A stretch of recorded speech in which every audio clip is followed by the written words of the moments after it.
The story begins with the main character waking up from being unconscious because of a loud noise. The first thing he saw when he opened his eyes was a fire. When he looked closer, he realized it was a bonfire, and some people were celebrating a party, but he mistook it for a camp party and didn't want to miss out. Suddenly, he smelled roasted lamb, which made him even more determined to join the party, as it had both food and beautiful ladies. The moment he tried to run toward them, he fell to the ground and noticed he was tied with a rope. He was confused about why he was tied up. Then, a screen appeared in front of him, showing that he had a mission to survive for 12 hours while being chased by primitive people. Soon, Chen saw some men roaming around the bonfire. He wondered where they came from, and tried to recall where a certain girl was. Chen even tried to tell the primitive men that there was a mistake, but as they came closer, Chen remembered what had happened to him. The scene then shifted to the past, 12 hours earlier, on a desolate island where Chen was drinking water from a river. He wondered why, just the day before, he had been with Sister Zhang buying things, but after taking a nap, he woke up on an unknown island. Chen was wondering if God had punished him. Suddenly, he saw some men and a boy playing. Thinking it was a cosplay, he was shocked when the small boy attacked him with a stick. He started running, asking them not to be serious, thinking they were just filming something. However, it wasn't like that. After a few seconds, Chen put some distance between himself and the primitive people. He thought no one could catch him while sprinting because he was a trained runner. But to his surprise, the primitive people started attacking him with spears. Suddenly, a screen appeared in front of him, revealing that he had a main mission. He was shocked and wondered what it meant. Was it some kind of system?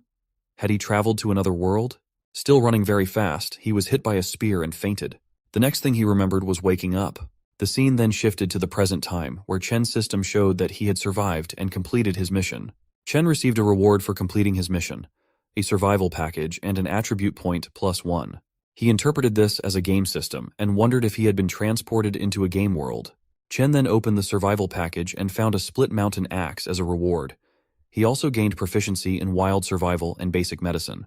As a result, he became able to understand the language of the primitive people. He then thought that it must be a primitive world, where civilization had yet to begin and everything was in its early stages. He believed the game's objective was to survive in this world and build civilization. So Chen wondered if the system would eventually make him the prime minister or even a god. He asked the system to distribute attribute points to strength and equip the split mountain axe. When it was done, Chen gained enormous strength, which allowed him to easily break the rope he was tied with. However, Chen was soon spotted by the primitive men named Stonebone and Langu Chui. Stonebone ordered the others to capture Chen and not let him escape. Stonebone and Langu Chui approached Chen and told him he couldn't escape. Chen, full of attitude, shouted back, asking how dare they disrespect their god. Stonebone asked what god they didn't know. Seeing Langu Chui, Chen thought he must be the leader. He told Stonebone that he had been sent from heaven to dominate them, and because they had disrespected him, he had to punish them. Hearing this, Stonebone became furious and ran towards Chen to attack him. Chen's system displayed a new mission. He had to deter the primitive people and subdue them to become their leader. It also warned that the penalty for failure would be losing the split mountain axe. Seeing this, Chen became tense because without the axe, he doubted he could survive in such a time and place. Determined not to lose in any scenario, Chen blocked Stonebone's attack, but the ground around them cracked under the force. Seeing the force of Stonebone's attack, Chen was surprised by the strength of the primitive people. However, he knew that his body had been enhanced and wasn't weak either. With full power, Chen pushed back, and to his surprise, Stonebone's weapon was cut in half. Everyone in the primitive camp was stunned by Chen's display of strength. Sensing something bad was about to happen, Chen had a sinking feeling. Suddenly, Stonebone shouted and ordered everyone to charge at Chen together. Stunned, Chen started running away, questioning why Stonebone had agreed to a duel, but now the whole gang was teaming up against a 24-year-old boy. As one boy tried to attack him, Chen dodged and swiftly countered. Furiously, Chen warned them not to go overboard, claiming he could take down 5 people alone before dying and demanded they move back. He realized that if those barbarians attacked him together, he would easily die within seconds. Suddenly, to Chen's surprise, every barbarian started getting scared and running away from him. He wondered what had happened. Suddenly, his system showed that he had a side mission to help the primitive people by chasing away a ferocious saber-tooth, and it had been automatically accepted. Chen was initially confused reading the mission, but his confusion vanished when he realized that a saber-toothed tiger was indeed standing behind him. The moment Chen saw it, he started running to save himself. The tiger chased Chen relentlessly, attacking him as he ran. Chen was tense, wondering why everyone seemed to want to eat him. He couldn't understand why the system would give him a mission like that. Knowing that even one bite from the tiger could make half his body disappear, Suddenly, Chen felt a claw attack from the tiger, which hurt him badly. He realized that fighting head-on wouldn't work in any sense, so he knew he had to calm himself down and think wisely. He noticed smoke rising from a fire and remembered that saber-toothed tigers, like most beasts, were afraid of fire. Chen decided to use this knowledge to his advantage and planned to maneuver out of the situation. He then challenged the tiger to confront him head-on. As the tiger attacked, Chen tried to slide away downward, but to his shock, the tiger used his body as a surface to jump off of. Shocked, Chen started running again, deciding not to trust movies anymore. With no other choice, he ran towards the bonfire, using plants and other objects as cover to reach his destination safely. Dodging and hiding, Chen managed to reach near the bonfire. He quickly grabbed a stick with fire on it and tried to scare the tiger away. To his relief, the tiger was indeed frightened by the fire. Now Chen called out to the tiger to come and fight, but deep down, he was hoping the tiger would retreat. Suddenly, he heard a strange sound and tensely wondered if it was some kind of larger monster approaching him. Hearing the roar of another monster or animal, the saber-toothed tiger became tense and in fear, it ran away. Seeing this, Chen wondered what had scared the tiger off, and if it was running away, he considered what he should do next. Suddenly, Chen's system showed that the mission had been completed, and he received the reward of 2 attribute points. Hearing the sounds again, Chen decided to leave the area first, prioritizing his safety for the time being. He asked the system to allocate 1 point each to strength and agility. With enhanced agility and speed, he sprinted towards the primitive people. Chen noticed a significant increase in his agility and speed. Seeing Chen alive, Stonebone was surprised and asked him in confusion why he hadn't been eaten by the saber-toothed tiger. Chen smiled and replied that to him, the saber-toothed tiger was just like a kitty. So Chen easily defeated the saber-toothed tiger, causing it to run away in fear. Afterward, Chen smiled, hoping that now the primitive people would admire him. Chen received a new mission to assist the primitive people in building their homes, establishing a tribe, and increasing the population to 50 within 18 days. Chen counted and found that there were only a total of 15 people, including children. To expand the tribe to 50 people, he realized he would need to assimilate other tribes into theirs. The scene then shifted to nighttime, where everyone was sleeping, but Chen couldn't sleep because he was hungry. He decided to go and find some food for himself. He noticed that the primitives were so brave that they didn't keep anyone on watch while sleeping. However, his stomach growled again, prompting him to prioritize finding food first. He remembered the roasted lamb he saw earlier, but he was confused and tense about whether to go for it. If a saber-toothed tiger could scare someone, it meant there was something very frightening nearby. Chen tried to reassure himself that he wouldn't encounter the monster, because he needed to find food no matter what. So, with his axe in hand, he moved towards the place where he saw the roasted lamb earlier. Sometime later, Chen cautiously reached the place where the roasted lamb was. He approached carefully, mindful of any dangers. As he got closer, he noticed there were other prey animals nearby. Now that he was a leader, he knew he couldn't only think about himself. So he gathered all the other prey animals. On his way back, he had a strange feeling and suddenly fell into a pit. Furiously, he shouted about who dug the hole there. However, upon closer inspection, he realized it wasn't a hole at all, but rather huge footprints left by a monster or a large animal, like a dinosaur. He then thought that after encountering the saber-toothed tiger, he should have realized this wasn't just a barbaric place, but an era where history's scariest and deadliest creatures lived. He quickly decided to find a safe place for everyone, knowing he couldn't delay for long. The next morning, the primitives were fighting over the food. Seeing this, Chen became frustrated and shouted at everyone to stop snatching food from each other. He realized that the primitives still didn't understand modesty or economy, and he knew he had many things to teach them. Chen then announced that the current food would be given priority to the hunters who had joined him on the hunt that day. Stonebone added that they usually took turns hunting, and the previous day it had been him, Ah Gun, and Huang Shi. Now it's Lu Ting, Heiju Jiao, and Lang Gu Choi's turn for the present-day hunt. Stonebone suggested that everyone wanted to come if their king was going. Everyone agreed with Stonebone, but Chen noticed the boy named Sam who had attacked him the previous day. Chen thought that Sam might be afraid he was holding a grudge against him, so he decided he needed to find a way to cheer Sam up. Chen announced to everyone that whoever wanted to could come with him, as he was searching for a place to build them a home. Hearing this, a girl named Mia came forward and asked what home meant. Chen explained that home was where they would live together as a community, much like how tree roots provide nourishment and security for current and future family members. Hearing this, Mia happily came and hugged Chen, asking if she could live with their king. Chen responded warmly, saying that everyone would be part of one big family in the future, and they would all live together. Mia got excited and started saying that the king was willing to live with her and have kids. Stonebone asked Chen where they were going to build their home. Chen gathered everyone and explained that they needed to find open land with mountains to the north and rivers to the south. And in that way, they would have access to drinking water, irrigation for farming, firewood, and stone materials for construction. It would also establish a relatively secure zone, reducing their risk of being attacked. He also mentioned that they could find enough seeds and wood for farming and building houses in the new location. Chen then thought it would be best if the settlement was near the seaside, as the delta could provide fertile land and a favorable environment for learning to navigate the sea in the future. Sam responded that he knew where the place Chen was mentioning was located. Chen was pleased and asked Sam if he could lead them there. Sam responded that the place wasn't very far, but he suggested they not go because there was a herd of cows that wasn't easy to deal with. Hearing this, Chen wondered why they should be afraid of cows, since they could provide rich meat and other domestic products. So Chen decided that the herd of cows would be their prey, and he asked everyone to get ready as they were heading east towards their new home. The scene then shifted to the place where Sam had taken everyone. He reassured Chen that the area was safe, so they could proceed without worries. Chen urged them not to waste time and assured them not to worry about the saber-toothed tiger, as it had been chased away. If it comes back, he'll save them. Sam explained that once they reached the top of the mountain, they could see where the cows gathered. Upon reaching the summit, Sam tensely instructed everyone to hide because the cows were below. Chen wondered if there were other monsters besides the cow herd. Suddenly, he caught a whiff of the sea and asked his system to open the map. He was pleased to see that it looked like a suitable area to build a city. Out of nowhere, Sam pulled him back and gestured for him to be quiet, warning that the cow herd might hear them.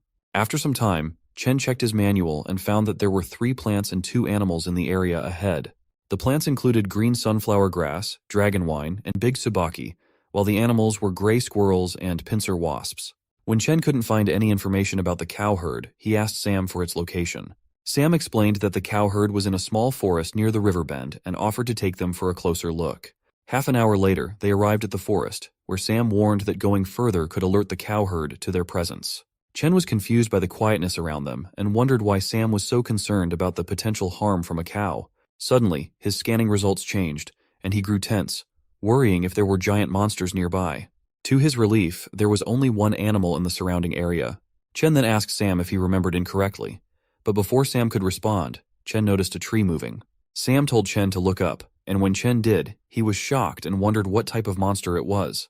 Upon checking the system, it showed that it was an iron black horn cow. Stonebone tensely asked Chen if they were really going to hunt that cow, hiding behind in fear. Chen responded tensely with a yes and instructed them to lay an ambush there while he went to assess the situation. Others were amazed by Chen, thinking he was so cool. However, behind the tree, Chen was crying, wondering why it had come to this because he didn't want the tribe to die. Now he had to rely on his agility attribute. He then checked and noticed that even the cow's arms were bigger than him, so he tried to find the smallest one. Calmly, Chen attempted to greet it, but upon seeing Chen, the cow's facial expression changed and it started roaring at him. Just as he approached, the entire herd of cows started chasing Chen. He swam across the river to the other side, crying out for them not to chase him. Meanwhile, the tribes misunderstood, thinking their leader Chen was bravely provoking the entire herd to keep them safe. They discussed it among themselves, while Chen, without hesitation, leaped off the ridge and landed on it. Suddenly the ridge shook, leaving Chen to wonder what was happening. Looking down, he saw that a cow had crashed into the mountain because it couldn't stop itself. Chen got an idea of how to knock them all down because he noticed that the cows were unable to climb such heights. When they returned, Chen pondered what to do because he couldn't descend with the aggressive cows waiting below. So he had no choice but to climb upward. Chen managed to ascend, and upon reaching the top, he was stunned by the view. It was exactly what he had hoped for. He decided to build an entire empire in that perfect spot and felt elated that his journey had finally begun. On the other side, Sam noticed that the cow herd was retreating, so he wondered why it was happening and where their king was. Stonebone speculated whether their king had been crushed by the cows, so he climbed a tree to check, intending to retrieve Chen's axe. But as soon as he stepped onto the tree, Chen's axe came flying and landed beside him in the tree. Stonebone was stunned, and Chen praised him for his boldness in assuming their king had died. Sam and the others were relieved to see Chen alive. Stonebone asked if the cows were very strong. Chen replied that he planned to use cow meat as a nutritional supplement for his body, and asked if they also wanted to try it. Stonebone and Sam declined, saying they weren't a match for those cows, and even if they could defeat them, they wouldn't eat the meat. Chen furiously asked if they hadn't heard what he said, insisting that they just needed to answer his question. They all got scared and agreed that they wanted to eat it. Chen shared that he would teach them how to make weapons and how to hunt using them. He planned for them to return in 3 days to hunt down the cows. In the next scene, Chen cut a tree in half with one slash. Everyone was amazed at his strength, but Stonebone stepped forward and asked Chen why he cut down the tree since it didn't bear any fruit. Chen explained that they would use the tree to make weapons, so they should pay attention to what he was going to do. He instructed them on how to make spears from wooden sticks. Chen noticed that he had a technology attribute bonus when crafting weapons. Chen showed them how to use the spear for hunting by demonstrating how to throw it. The tribes were amazed because in the past, they had always gathered wood but never realized it could be used in such a powerful way. Excitedly, they all expressed their eagerness to try using the spear. Chen asked Stonebone to go first. While Stonebone practiced with the spear, Chen went on to make more spears. Within a few hours, all the tribes started practicing with the spears. While they were practicing, Chen challenged Lu Teng and Heiju Jiao to come at him together for a fight. Both of them charged furiously and attacked Chen, but he easily dodged their attacks. Chen then counterattacked, knocking out Heiju Jiao. Lu Teng, furious, attacked again, and this time some blood was drawn. Everyone was stunned. Chen told Lu Teng that if it had been the sharp side of the spear, he would have been dead by now. Lu Teng shouted that their king was a god and they couldn't defeat him. Chen explained that they were relying on brute force instead of technique, emphasizing that the spear's advantage lay in its tip. He instructed them to use the sharp edge to aim precisely at enemies or prey. Chen asked them to start practicing by focusing first on throwing. He set up a target and asked them to throw at it from a distance. Everyone tried one by one, but no one was able to hit it. Chen thought that maybe no one had any talent at all, and he felt he had been too hasty in his judgment. Suddenly, out of nowhere, a spear hit the target. Chen was surprised to see it, and the others were shocked that someone had actually hit it. Chen turned around and saw that Huang Shi was standing there. Chen asked Huang Shi if he was the one who threw the spear. Huang Shi asked if he had won. Chen replied with a yes and gave him 2 spears as a gift. Suddenly, someone came and told Chen that a beast was approaching them. Chen asked everyone to be ready for the fight, but deep down, he was happy that he could use this hunt to gain them some experience. A beast emerged from the forest and roared in front of everyone. Chen jumped towards the beast, shouting that they were going to have it as their dinner for the night. The fight started, and Chen instructed everyone to listen to his commands, circle around the beast, and wait for his orders. He then attacked the beast, and as he did, the beast's speed slowed down. Chen asked Stonebone and Huang Shi to throw their spears from the backside. As they attacked, the beast became furious and forcefully pushed Chen back, breaking his spear. Chen knew he needed to act quickly. But before that, Huang Shi threw the spear, and it perfectly targeted the beast's mouth. Chen was impressed by Huang Shi's accuracy. Gradually, everyone started throwing spears at the beast, and Sam was waiting above, sitting in a tree. Due to the onslaught of attacks, the beast tried to flee, but Chen blocked its path and instructed Sam to attack. Sam jumped towards the beast and thrust his spear into its head. The beast became even more furious and entered a berserk mode. Everyone tensed up at the sight of the berserk beast. Sam was in danger, still holding the spear he had used to attack. Chen ran towards the beast and leaped to strike with his axe. There was a sudden blast, and the entire area filled with smoke. Everyone anxiously wondered if their king was okay. When the smoke cleared, Chen asked everyone to stop shouting, jokingly asking if they were trying to summon souls. He then praised everyone for their efforts and announced that they would have a hearty meal that night. Hearing this, everyone became happy. Chen then praised Sam for his exceptional work and told Huang Shi that he was the MVP of the hunt. He promised that in the future, Huang Shi would accompany him on hunts and that he would provide Huang Shi with new weapons to try out. The scene then shifted sometime later, where Stonebone was telling the other tribes how he had helped Chen defeat the beast. Mia was walking nearby with a piece of meat, and Stonebone asked her to give it to him. But Mia denied, saying that the meat was reserved for their king. She then offered it to Chen to eat. Chen asked if they were going to eat it raw. Mia asked if there was a problem with that. Chen mentioned that he remembered them using fire to cook, so he wondered why they were now eating it raw. Mia responded that they couldn't preserve the fire source from last time, so they had no choice but to eat it raw. Chen then thought that fire marked the beginning of civilization, as it allowed humans to fend off wild beasts, create a safer and more comfortable living environment, and improve their diet. He decided that to empower the primitive tribes, he would teach them how to make fire. Chen then asked everyone to gather around so he could teach them how to make fire.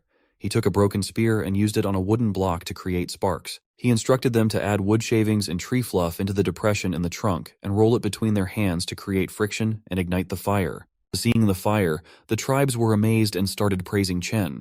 Stonebone began shouting that their king had produced fire and wanted everyone to know. But Chen angrily grabbed him and told him to shut up, emphasizing the importance of maintaining a low profile. Chen received a reward of 10 technology points, and he realized that earning technology points was relatively easy, although he didn't initially know their use. Upon investigation, he discovered that technology points could be used to identify hereditary plaques, with each identification consuming 10 technology points. While Chen was pondering over the technology points, Sam approached and informed him that while they were dividing the meat, he noticed traces of nursing on the wild boar. He suspected that there might be cubs nearby, and upon searching the nearby areas, he actually found them. Suddenly, Chen received a side quest to fence in the wild boar cubs and domesticate them. The system asked Chen if he wanted to accept the quest. Chen then asks Mia and Sam to go together and bring back the boar cubs. He tells them to be careful and not hurt the cubs because he wants all of them. Mia holds Sam's hand, and they run to where the boar cubs are. Chen thought of making a pigsty before they returned, so he went and asked Stonebone to come after eating because he had some work for him. The scene then shifted to the evening, where Stonebone was carrying wooden branches and asked his friends why their king had asked them to bring so many branches. Upon returning to their den, Stonebone saw that the others were making something new. Confused, he asked Huangshi what they were doing. Huangshi responded that the king called it a grass rope, and it was sturdier than the vines they used before. He also explained the process. They had to smooth out the straw and then weave it into ropes by crossing. Stonebone got frustrated because he didn't understand what was going on. Chen asked Stonebone not to just stand there and to bring the branches to him. He then told everyone to pick up the branches and tie the grass ropes in a specific way. They needed to make at least 5 of those wooden frames. Then he asked them to insert the wooden frames into the pits he had prepared. After that, they were to bind the frames together at the top to form the shape of a cage and cover them with straw in an orderly manner. As soon as it was ready, the entire tribe rushed inside the pigsty and started fighting, each wanting to live there and have children with the king. Seeing them, Chen got tense and said that the pigsty wasn't for them. Just then, Sam and Mia returned with the cubs. Chen asked Sam to put the cubs in the pigsty he had made. Hearing this, Stonebone ran towards Chen, crying and shouting that he couldn't do that. Stonebone again asked Chen how such a good nest could be given to those wild boars. Agun also hugged Chen, agreeing with Stonebone and saying they all wanted to live in that nest. Stonebone added that they wanted a home where they could cuddle with the king. Hearing that, Chen furiously threw them away, saying he didn't want to cuddle with a man. He then stated that he didn't care if they wanted to live in the pigsty, but when they built comfortable houses, neither of them would have a place in them. Agun was stunned upon hearing it and suggested that if there was a better nest available, he didn't mind living elsewhere and Chen could let Stonebone live in it. However, Stonebone also refused to live in the pigsty. Chen then instructed Sam to put all the boars in the pigsty. Huangshi came to Chen and asked why they needed to care for those wild boars if they were meant to be their food. Chen responded by asking if they didn't want to have plenty of food to eat without hunting. Huangshi was happy to hear it and responded with a yes. Chen explained that by raising those cubs and having them produce more piglets, they could secure a stable food source.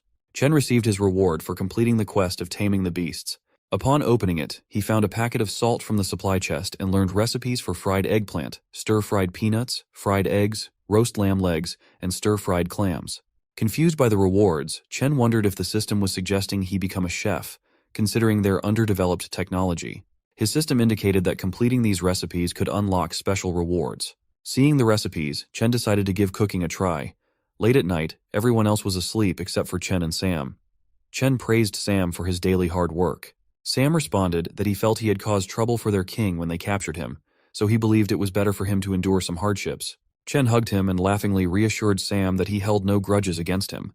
He then asked Sam if there were any other tribes living nearby like theirs.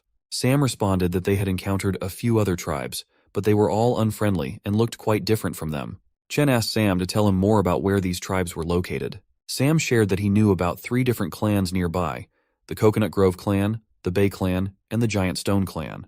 He mentioned they were located at a considerable distance, requiring at least a day and night of travel to reach their territories. Chen asked Sam to provide details about each of the clans. Sam shared that the Coconut Grove clan had around 30-40 members who disliked conflicts and were skilled in long journeys. Their leader was a formidable woman. Sam then described the Bay clan, noting that it also consisted of 30 to 40 members who looked terrifying. He mentioned that the Bay clan was known for constantly engaging in internal conflicts.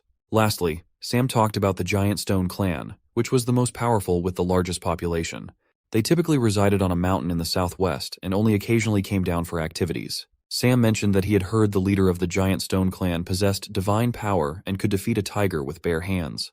After hearing about everyone, Chen thought that if Sam's intel was correct, then the Coconut Grove clan would be the most ideal first target for assimilation.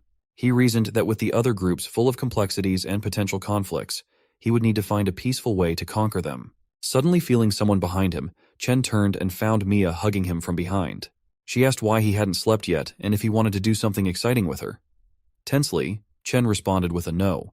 Mia sat on the ground in a weird position and asked if she looked like a kitty, Chen felt tense and quickly took Sam by the hand, running away.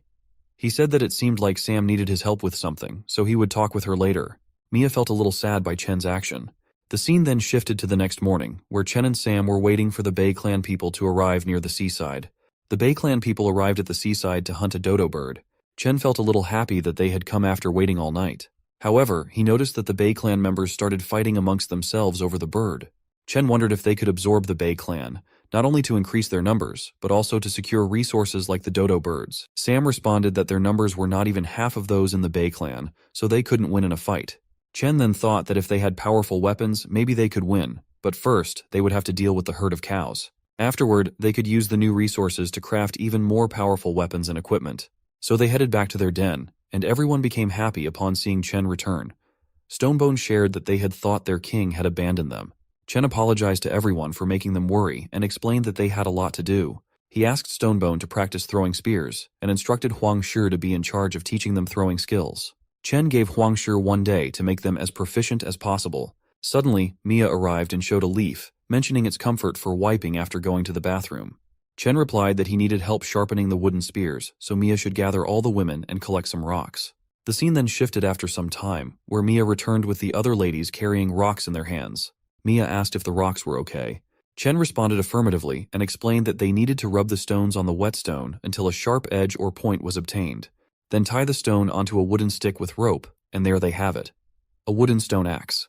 The girls were amazed by it, but Chen was furious when he received only 1 point as a reward. Chen then instructed them to follow his directions and show what they had made. Mia asked Chen to look, as she had already created one. When Chen looked, he saw that Mia had made a dual-edged axe, so he praised her for it. Mia was happy to hear the praises, and then Chen unlocked a new hidden feature called Talent Discovery. When Chen looked at Mia, his system indicated that she had a talent for tool building. Mia noticed Chen staring at her, so she asked him embarrassingly why he was looking at her.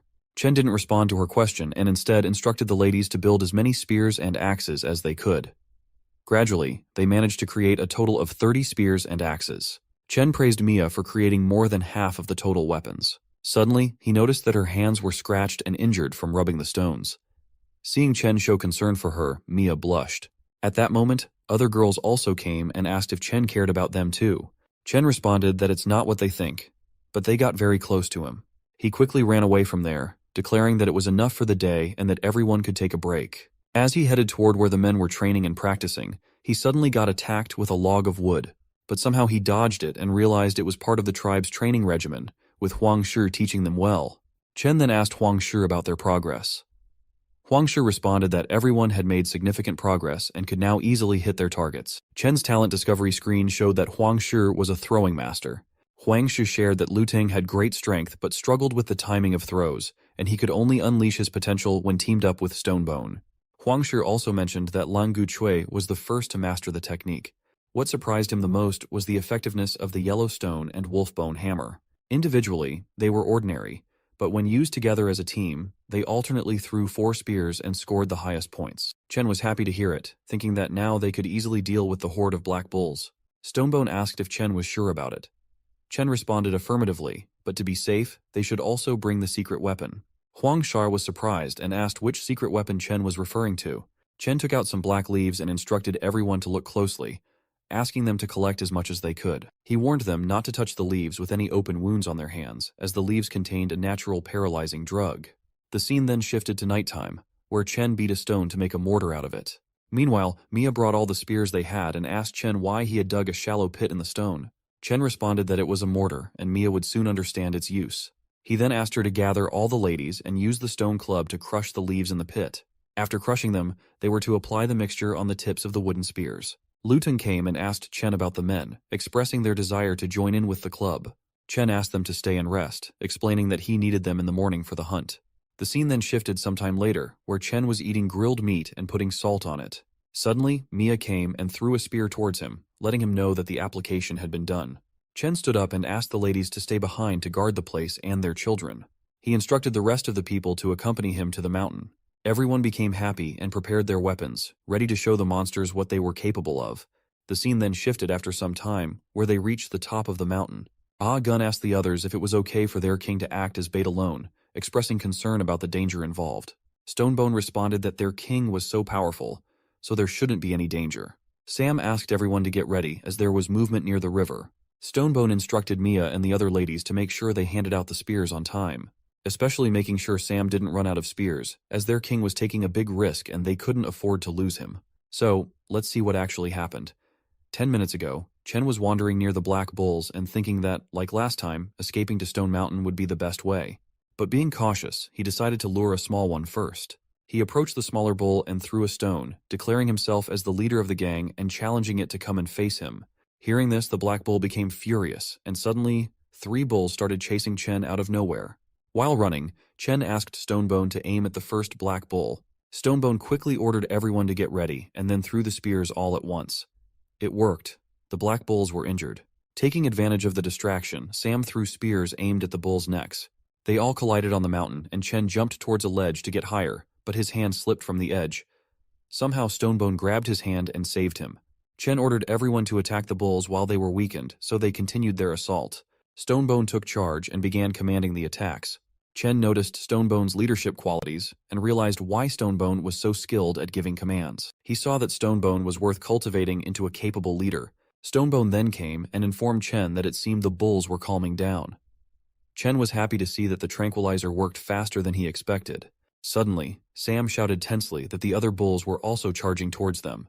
Chen was surprised to see that the bulls were faster than he expected. He asked everyone not to panic, reassuring them that everything was going according to his plan. They just needed to deal with the 3 bulls below and ensure they didn't escape. The black bulls were trying to back away, but they were moving very slowly.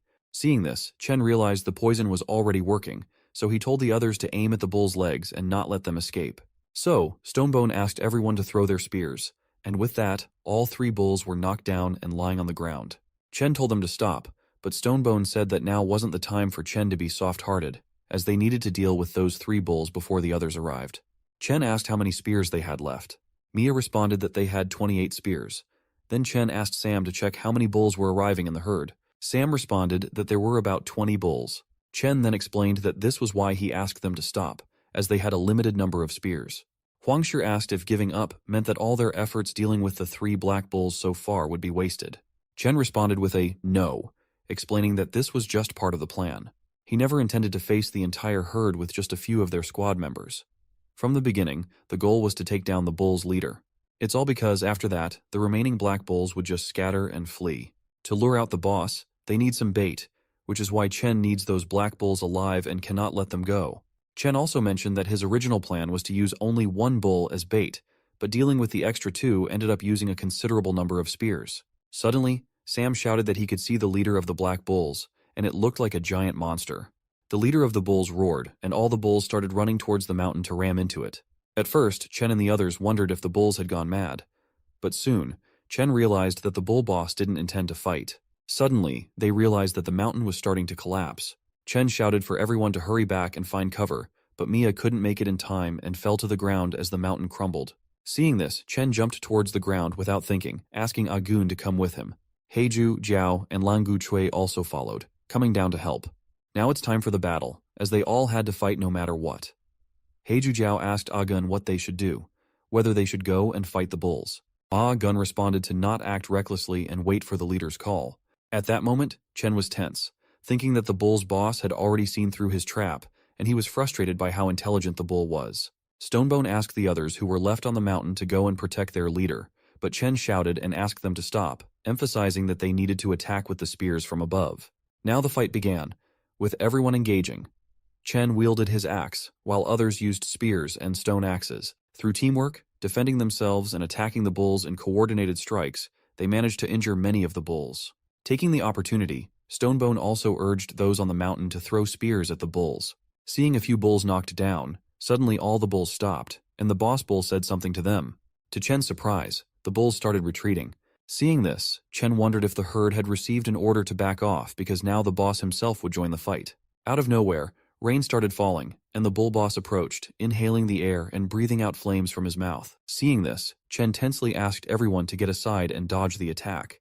The attack was so powerful that it created a hole in the mountain and even cleared a path to the top. On the other hand, all the tribes were scared to see the attack, wondering whether it was a sound wave or the roar of the bull. The impact was so intense that everyone's morale plummeted in seconds. Realizing this, Chen asked Gun to take Mia and the others northward while he himself would draw the bull boss's attention. He instructed Stonebone to wait for his command and declared to the bull boss that he would be his opponent. The battle started head-on, with Chen attempting to block the bull boss, but the bull boss easily threw Chen aside. Chen then considered using the path created by the bull boss's attack. But the boss bull chased Chen and slammed into the mountain, causing a big blast. Seeing this, others became tense, fearing their leader was lost, but ultimately decided not to retreat and to fight with full determination. Suddenly Chen's axe swung and struck the boss bull's head. Chen was alive, and this happened because he had used the hole created in the mountain a few minutes ago. Chen even thanked the bull boss for sparing his life, though deep down he knew he was heavily injured. Seeing Chen alive, the tribes felt a sense of relief, but Chen shouted at Stonebone to get ready and wait for his command. The fight continued, with Gun and Heiju Jiao attempting to draw the bull boss's attention so Chen could attack from behind. Gun bravely jumped towards the bull boss but was injured by his horn. Chen quickly intervened, attacking the bull boss's face to free Gun from the horn's grasp.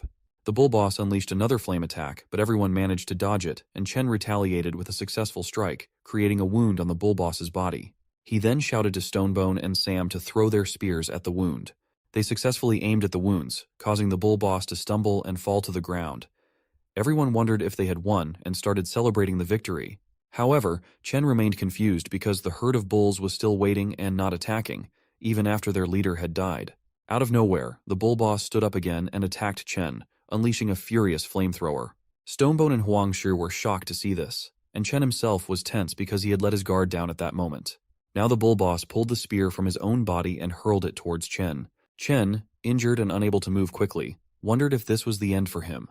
To his shock, Mia stepped in between them and took the spear attack herself. First, Chen was stunned, recalling the moments he had shared with Mia. Suddenly, he felt a surge of furious anger overwhelming him. Despite his system warning of overload, Chen furiously jumped towards the bull. Chen then slashed the bull boss with all his strength from top to bottom. Surprisingly, this time the bull boss was indeed cut in half from Chen's powerful attack. Chen was in full furious mode and shouted at the rest of the bulls to come and fight him, daring whoever wanted to die to face him. As the bulls looked at each other, the moment Chen moved forward, they started retreating and running away. Afterward, Chen felt relieved, but his system indicated his life was in danger. Suddenly, he coughed up blood and began to faint slowly. Everyone rushed to check on him, but before losing consciousness, he looked at Mia and instructed them to retrieve and apply hemostatic ointment. The scene then shifted to several days later, in a pigsty where Chen woke up from unconsciousness.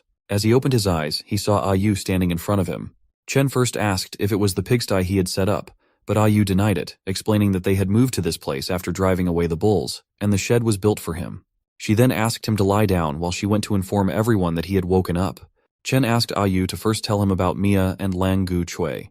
Ayu responded that when they found Lang Gu Chui, he was on his last breath, but he recovered quickly. After waking up, Lang Gu Chui had been standing outside, guarding Chen ever since. Ayu then shared that Mia's injuries were a bit more severe, but thanks to the king's divine medicine, as long as Mia rested more, she would be fine.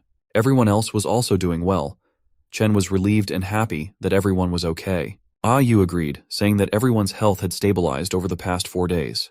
Hearing this, Chen was shocked and asked, what did she mean by 4 days? Chen checked the system and realized that 4 days had indeed passed, leaving him with only 11 days left to complete the mission. Ayu was also confused, noting that their king often seemed lost in thought, staring into the air for reasons unknown.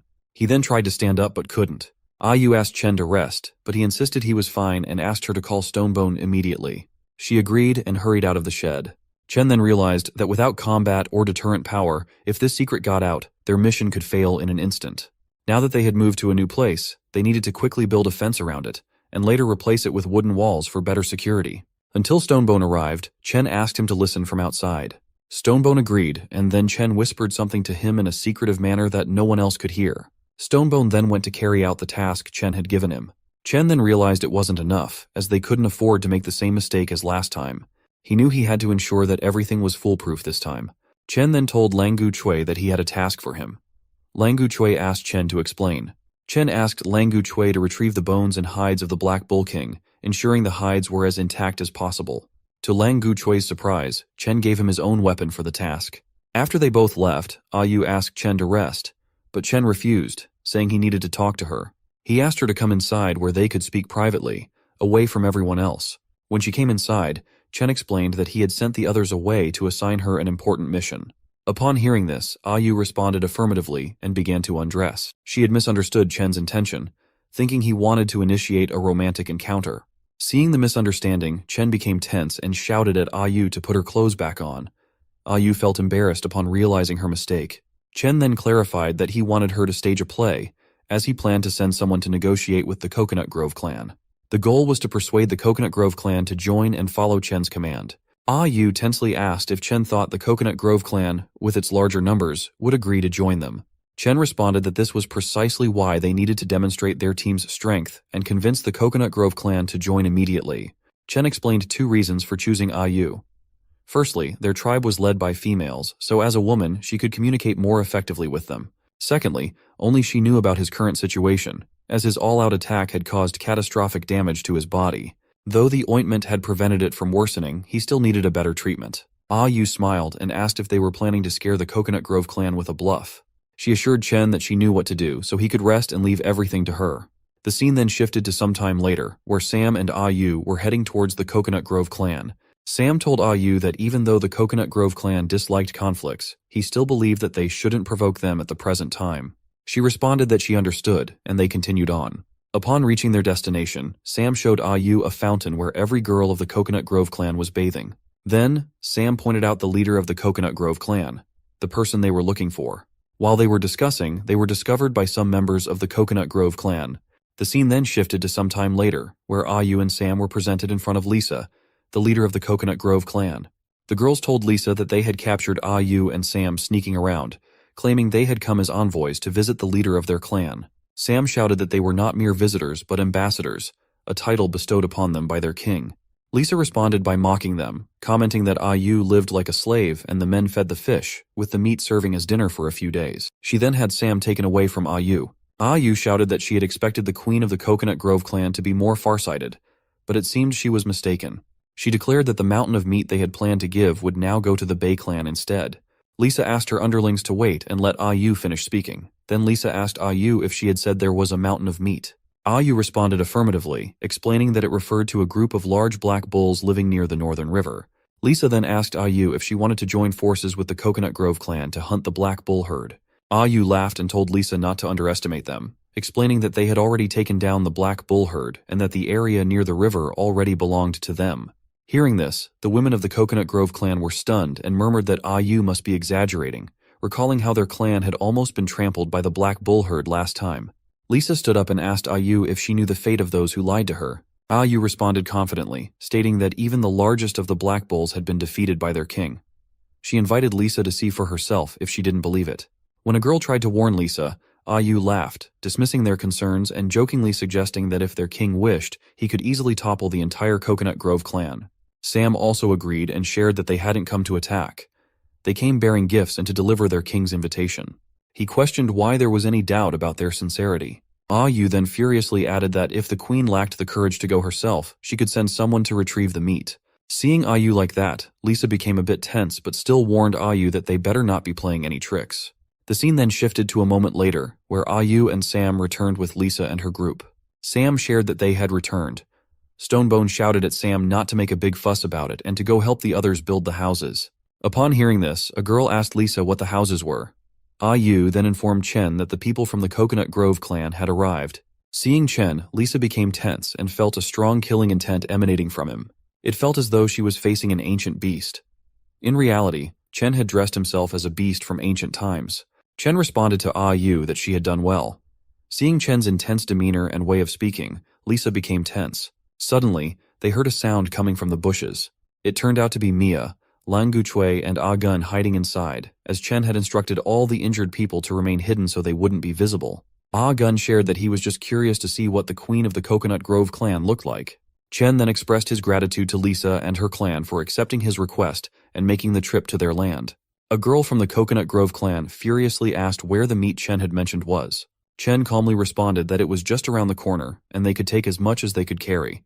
When they arrived at the location, they were stunned to see a literal mountain of meat. Heijian and Lutung were cutting the meat. A girl from the Coconut Grove clan approached them to take some, but they informed her that the meat was tough.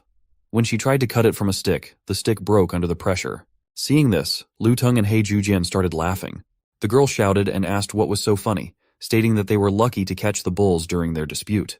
Heijujin furiously asked if the girl wanted to fight with them. Suddenly, Chen's axe slammed into the ground, causing the girls from the Coconut Grove clan to become scared and tense. Chen had thrown it to separate them and stop the fighting. Lisa nervously asks, "What kind of weapon is that?" "It's much better than our ironwood branches and bone knives." Chen then tells her to use his Pangu axe to cut some meat for the Coconut Grove clan. Heijujin asks why they are helping the girls when they were the ones who provoked them first. Chen angrily tells him to follow orders. Reluctantly, Heijujin does the task, telling the girls they are lucky. Chen tells Lisa that he will make sure she can take the meat without any trouble, as he always keeps his word, and it's his principle. Lisa nervously asks how he managed to conquer that herd of bulls. Chen responds that it depends on future developments, whether it's mutual understanding or personal experience. He then asks Lisa to call it a day, take the meat, and leave. Lisa says that he seems very cold-hearted. At that moment, Chen was tense and thought that his last throw was a bit too much of a show-off. If it weren't for the bull leather bandage, his wound would probably start bleeding again. Suddenly, it started bleeding a little, and Chen became worried about what to do next. To his relief, Yu distracted Lisa, giving Chen time to hide his bleeding wound. Yu told Lisa that they have some strong weapons that she could give to the Coconut Grove clan, but Lisa turned back and declined, saying that those types of weapons were not suitable for them. She told Chen that they also have some powerful weapons they hadn't shown him and hoped they wouldn't have to use them someday. Lisa then told her clan members to take whatever they could and head back. Yu told them that if it wasn't enough, they could come back, but it would be better to come earlier as the other clans also needed their share. While on the way back, Lisa asked how the investigation was going. Suddenly, some more girls appeared and reported to the queen. It turns out that Lisa had secretly assigned some girls to observe everything while staying hidden. The girl named Maya shared that they found the boys building something called a house, and inside there might be some boars, as they occasionally heard their growls. Upon hearing this, Lisa was stunned and wondered if Chen had actually built such a good dwelling for boars. Maya also shared that what was even more incredible was that Chen's clan had mastered the power of the fire god. Lisa responded that it was impossible. Maya explained that they saw them create fire out of thin air to roast the meat. Maya tried to say something more but hesitated. Lisa urged her to speak up and not hesitate. Maya shared that Chen's clan consisted of just a little over 10 people in total, including a few children and some old men. She also mentioned that she believed Chen's clan intentionally concealed their true population size. Lisa asked Maya why she didn't search more carefully. Maya responded that since the nearby trees had been cut down, they couldn't get close without risking exposure. Therefore, they could only hide in the woods and observe from a distance. Lisa responded with an okay and suddenly started whipping them with a whip. She then warned that if they dared to make excuses again next time, the consequences wouldn't be as simple as a whipping. Maya bowed down and thanked Lisa for not punishing them more severely. The scene shifts to Chen's place where he was relieved and Yu came over to ask about his health. Chen responded that dealing with the herd of bulls had a strong effect on him. Chen noticed that Yu had a talent for eloquence. She then asked if, compared to the queen of the Coconut Grove clan, Chen would prefer her. Chen tensely asked her not to misunderstand anything. Chen then asked Yu to let the guys who were hiding outside come in and assist him in continuing to recover. He also mentioned that he would have Lang Guchui guard the entrance until he fully recovered. Yu responded with an okay and then mentioned that Chen was looking very cool. Upon hearing this, Chen became embarrassed and blushed. Suddenly, Sam arrived and said that Chen was truly amazing because the Coconut Grove clan had indeed set up observation posts around their camp, just as Chen suspected. Chen asked Sam about the other task he had assigned. Sam responded that it was done, explaining that the Coconut Grove clan only saw what Chen wanted them to see and didn't see what they shouldn't. Chen then praised Sam for his hard work. Sam became happy and responded that it was nothing, mentioning that he was now going to help Stonebone and the others build the house. After Sam left to help, Yu asked Chen whether he thought the Coconut Grove clan would truly join their clan voluntarily. Chen responded that it was too early to say, as the plan was only halfway done. He suggested that when the Coconut Grove clan visited again next time, they could proceed with the second half of the plan. Chen then went to rest in his shed and checked his supplies, realizing he only had 11 days left and not enough time to fully recover from his injuries. He asked the system to open the warehouse and found that he only had a packet of salt and 1 tube of hemostatic ointment left for use. Chen's system showed that his axe had been upgraded to the axe of Pangu. Shocked, Chen wondered when his axe had been upgraded. He became even more tense, realizing he had overlooked it when he handed it to Lang Guchui in the morning. He then checked his spears, and the activation condition displayed on the screen was blood sacrifice. Chen thought it must have been activated when he got injured in the battle. From the description, it seemed using creating the world must be timed correctly. It couldn't be too early or too late. He then wondered if any other weapons also had hidden attributes like his axe.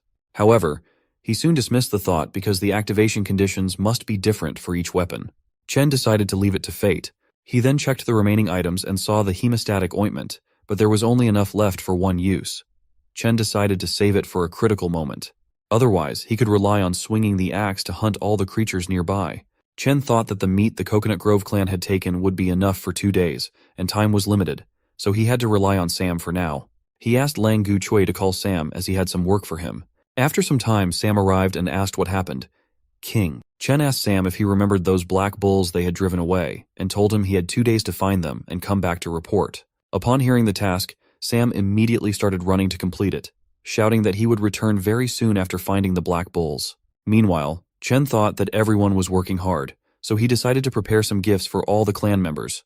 While Sam searched for the remaining black bulls, Chen worked on making the gifts. After 2 days, Chen checked the screen and saw that there were now 9 days left to complete the mission. He also received some technical points for creating a stone spearhead, a bone whistle, and a bullhorn water flask. Chen thought of giving the whistle to Stonebone, making it convenient for him to command during battles or hunting. The stone spearheads could enhance the killing power of a wooden spear, increasing their chances of victory if conflict arose with the Coconut Grove clan. Lastly, the bullhorn water flask would be for Sam. Suddenly, Ayu came and told Chen that there was good news. Their houses were built. Chen asked her to let's go and see the house. When Chen arrived to see the house, Stonebone happily showed him their creations. After which, Stonebone shouted and asked if it wasn't cool, right? Chen didn't like it much, but for the time being, he responded with a yes. Hearing this, everyone became happy because now they didn't have to live in cages or search for branches anymore. Everyone was getting happy, but Chen was still a bit frustrated. Nonetheless, Stonebone went ahead and put the straw door in place, completing everything. The moment they placed the door, Chen received 10 technical points for building the house. As Chen looked around carefully, he realized that the tribe had changed a lot since he arrived. Initially, they had been like wild beasts, surviving on drinking and fur, but now he could see significant changes in their behavior and intelligence becoming more evident. Chen then wondered if all these changes were possible because of the system, which seemed like an accelerated evolution. He then asked them to inform him when Sam would return, and headed back to his shed. Suddenly, Sam arrived shouting that he found them. Chen praised Sam for his work and announced to everyone that they could now finally move on to the second half of the plan. He then asked everyone to follow him and called Stonebone aside, saying he needed to talk to him. After a few minutes, Chen explained something to them and asked if anyone had any questions about the plan. Stonebone tensely asked if the plan would work and expressed concern about its risks. Sam reassured him not to worry, stating that he would handle it, and when the time came, Stonebone would need to lead the others with him. Chen then gave the whistle to Stonebone, explaining that he could now easily command the others. He also told Sam that he had prepared a gift for him, which he would give after the mission. Sam was delighted. Finally, Chen smiled and reminded them all to remember that whenever they received his signal, they had to act accordingly. Huangshi, Sam, Stonebone, and Lu Teng were going to do the work Chen had assigned. Chen wondered that their manpower was really stretched thin, so he had no choice but to assign tasks to those who were injured. So Chen asked Ayu to have Mia and Lang Gu Chui build a larger bonfire in front of the wooden house, but instructed them not to light it yet. Ayu asked if it was for the guests who were about to arrive. Chen responded with a yes and wondered if the bait they had set 2 days ago would work or not. After some time, a girl was working when suddenly she noticed that many people from the Coconut Grove clan were heading towards their clan. So she ran tensely and told Chen that the Coconut Grove clan had arrived. Inside the house, Ayu was taking care of him, and Chen thought it was nice to be taken care of like that. He planned that once he subdued the Coconut Grove clan, he would have both Lisa and Ayu take care of him. Upon hearing about the arrival of the Coconut Grove clan, Ayu went out to welcome them. Ayu asked Lisa to come inside the palace, saying their king was waiting for her. Hearing the word palace, Lisa was stunned and wondered how Chen's clan had managed to transform from a thatched shed to a wooden house. Lisa smiled and asked Ayu if her king was too scared to come out and see them, mentioning that they didn't want to disturb Chen's clan again in the future. She added that they would take more meat this time as compensation. Lisa also mentioned that her subordinates wanted to meet their neighbors, so she brought some of them along and hoped they didn't scare Chen's clan. Ayu laughed and said their king had already instructed them to prepare 40 portions of meat in advance, so Lisa could go ahead and take it. But it seems she didn't bring 40 people. Lisa asked Ayu why she didn't join their Coconut Grove clan if she was concerned about them, offering her to serve alongside her. Ayu responded that she had long been won over by the might of her king, so she thanked Lisa for her kindness, but declined. Ah Yu then showed them the place where the meat was kept and said that if they couldn't take it all, they were welcome to eat as much as they wanted on the spot. She also offered assistance, saying that if the Coconut Grove clan had difficulty cutting the meat, they could ask some warriors from Chen's clan for help. Lisa ordered her subordinates to go and eat peacefully while she went to meet Chen. Upon entering, Chen welcomed Lisa warmly. Lisa blushed upon seeing Chen in the elegant house, finding it very impressive. But she tried to maintain her composure and asked Chen if this was his place, noting that it looked quite decent. Chen wondered if Lisa was quite interested in the house, so he decided to continue impressing her. Chen told her that it was just a temporary makeshift house, and once they built the real palace, this place would be given to the tribes. Lisa was stunned and asked if he would let his tribe live in such a place. Chen responded that he knew it was a bit rudimentary, but he would provide them with better stone houses later on. Suddenly, Lisa took out her whip and tied Chen with it, then quickly moved closer to him. Chen tensely asked what she was doing. Lisa responded that no one understood men better than her, and she had plenty of ways to make him willingly offer those strange things to her. Lisa was wondering if it would be enough to make Chen surrender.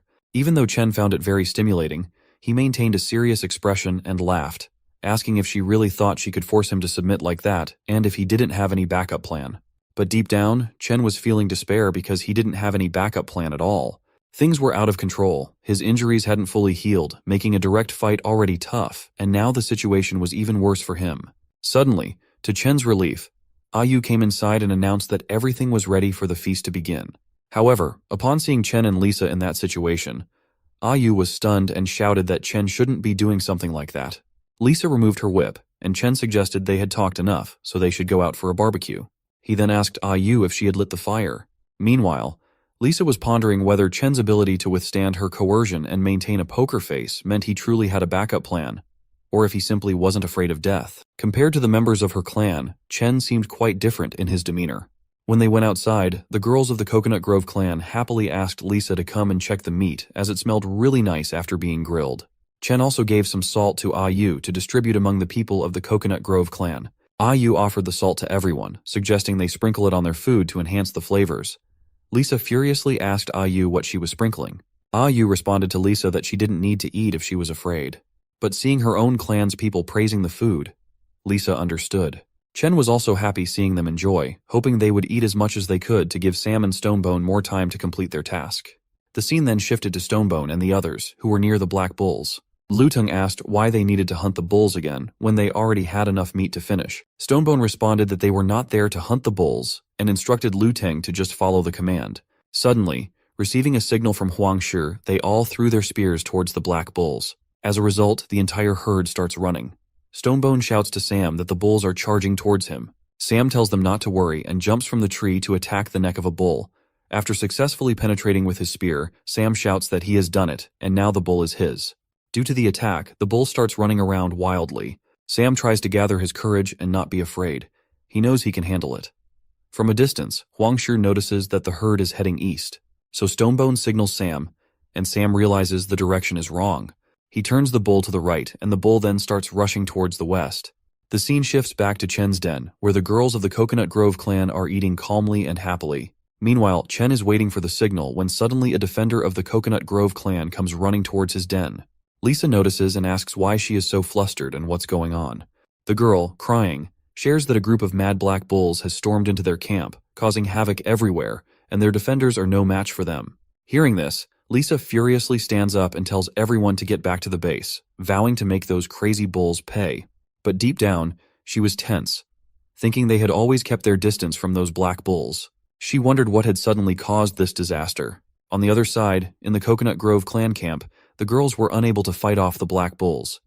They tried using slingshots, but it wasn't enough as they didn't hurt the bulls at all. So, they decided to engage in melee combat and rescue their sisters below. But the moment she jumped down, she was attacked by the bulls and was about to be hit again. To their relief, Lisa arrived and tied the bull's leg with her whip. Seeing her, they felt a surge of hope and happiness. Lisa furiously shouts at the crazy bulls, asking how they dare to harm her people. She knocks down one bull, but it isn't enough. The bull stands back up and charges at Lisa, ramming into her.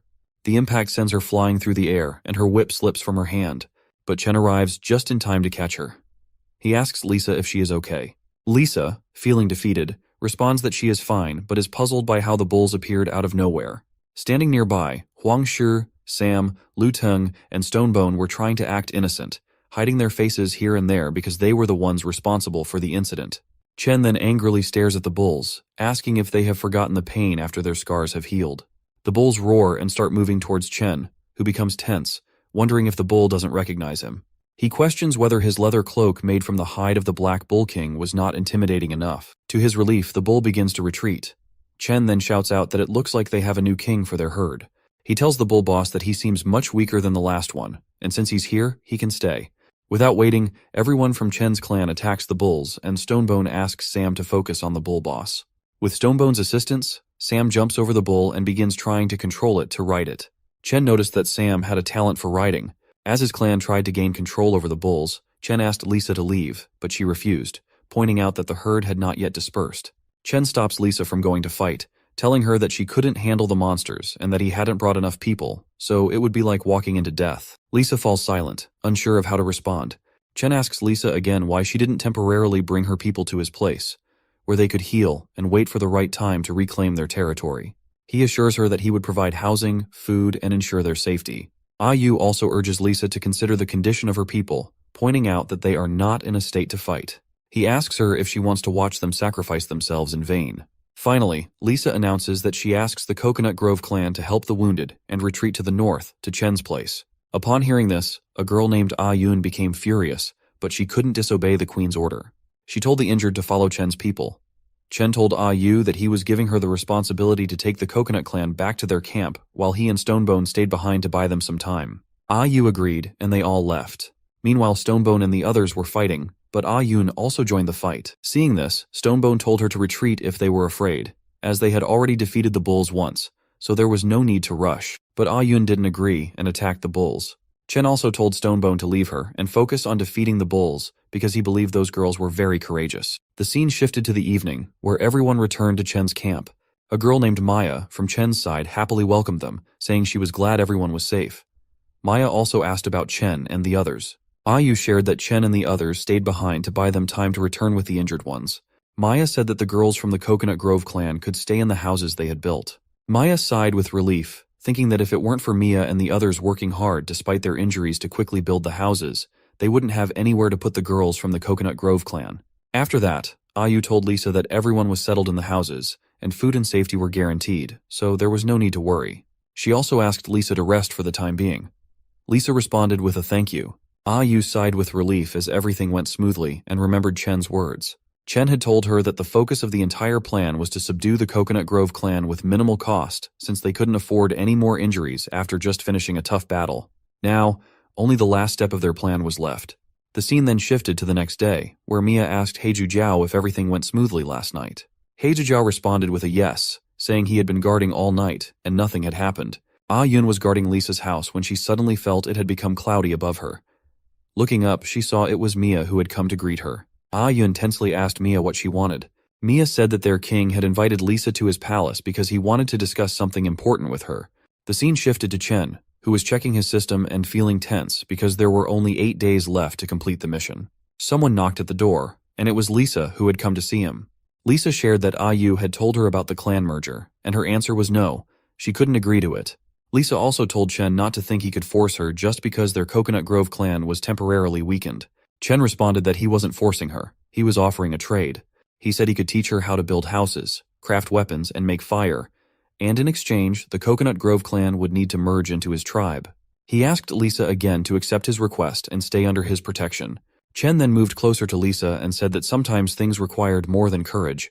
He reminded her that she was more aware of the brutality of the Bay clan and the strength of the Giant Stone clan than he was. He told her that right now, she was like a wounded fawn, and soon the bloodthirsty beasts would follow the scent of her blood and hunt her down. Lisa, frustrated, asked Chen to stop, saying she knew all that, but it wasn't that simple.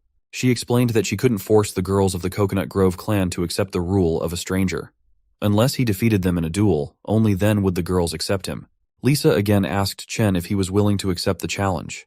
Chen smiled and responded with a yes. Coming outside, Chen told the girls of the Coconut Grove clan that since their queen was injured and couldn't participate in the duel, to ensure fairness, he wouldn't participate either. So Chen announced that he would send Stonebone to fight on his behalf. Stonebone laughed and asked who wanted to fight him. Yun stepped forward and said she would accept his challenge. Stonebone smiled and told her to be careful and not get hurt by him. Ah-Yun also told him to be careful and not get pecked by her eagle weapon. The fight started, and Ah-Yun threw a bone knife toward Stonebone. At first, Stonebone laughed, but then he noticed that Chen was right behind him, and if he dodged the attack, Chen would get hurt. So Stonebone blocked the first knife with his axe, but suddenly a second knife broke through and nicked his helmet. Stonebone was still okay and became furious, charging at Ah-Yun aggressively. Ah-Yun was in danger when suddenly, a girl from the Coconut Grove clan jumped out of the group and threw another knife at Stonebone's helmet. At the same time, Ah-Yun made him fall to the ground. Stonebone shouted that someone ambushed him, and it wasn't a fair duel. As Stonebone fell to the ground, Ah-Yun grabbed a knife and jumped toward Chen to attack him. Surprisingly, Chen didn't move an inch to save himself because he had already assigned Huang Shi for that task. Huang Shi was hiding on the rooftop of the palace and threw a spear at Ah-Yun to protect Chen. The spear knocked Ah-Yun down. Seeing this, all the girls from the Coconut Grove clan ran towards Tina, furious and shouting at Chen. They accused him of playing dirty and conspiring to bring them into his territory. Stonebone and Ah-Yu became tense due to the intense situation. The girls asked Lisa to give them the order, claiming they would wipe everyone out. Chen also became tense, realizing he hadn't anticipated an assassination in the plan, wondering if the girls from the Coconut Grove clan were trying to provoke a fight. Chen also wondered whether it was Lisa's command or something happening without her knowledge. If Lisa the queen had ordered it, then he could consider holding her as a hostage. To Chen's surprise, Lisa furiously ordered her clan people to stop. She shouted, asking if they thought their little plot would deceive her, stating that she would never condone treating friends who had helped them in such a despicable way. Lisa shared that she didn't want to investigate who was involved in the assassination plan, but the duel was their loss. She then told Chen that Ah-Yun was the Coconut Grove clan's most loyal and brave warrior, and if it weren't for her, Ah-Yun wouldn't have abandoned her dignity and pride to do something like that. Lisa then said that she knew Chen had remarkable abilities, capable of summoning miracles. She asked if he could be magnanimous enough to spare Tina's life, then the Coconut Grove clan would forever be grateful. Chen appeared very serious outwardly, but deep down, he was relieved that it wasn't the worst outcome and that the initiative to control the situation was back in his hands. He then thought about the hemostatic ointment and assured Lisa not to worry, saying he wouldn't let Ah-Yun die because they were all allies now. A girl asked Chen to hurry up as Ah-Yun was fading fast.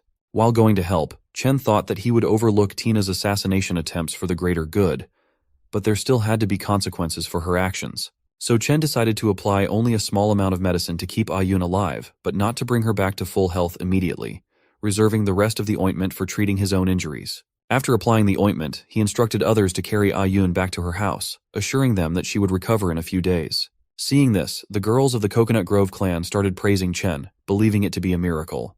Chen hugged Lisa and asked if her people could now merge into his tribe. Blushing with happiness, Lisa responded with a joyful yes. Chen smiled and told Lisa that she could continue leading her people as long as they obeyed his command. Lisa then shared that she had one final request.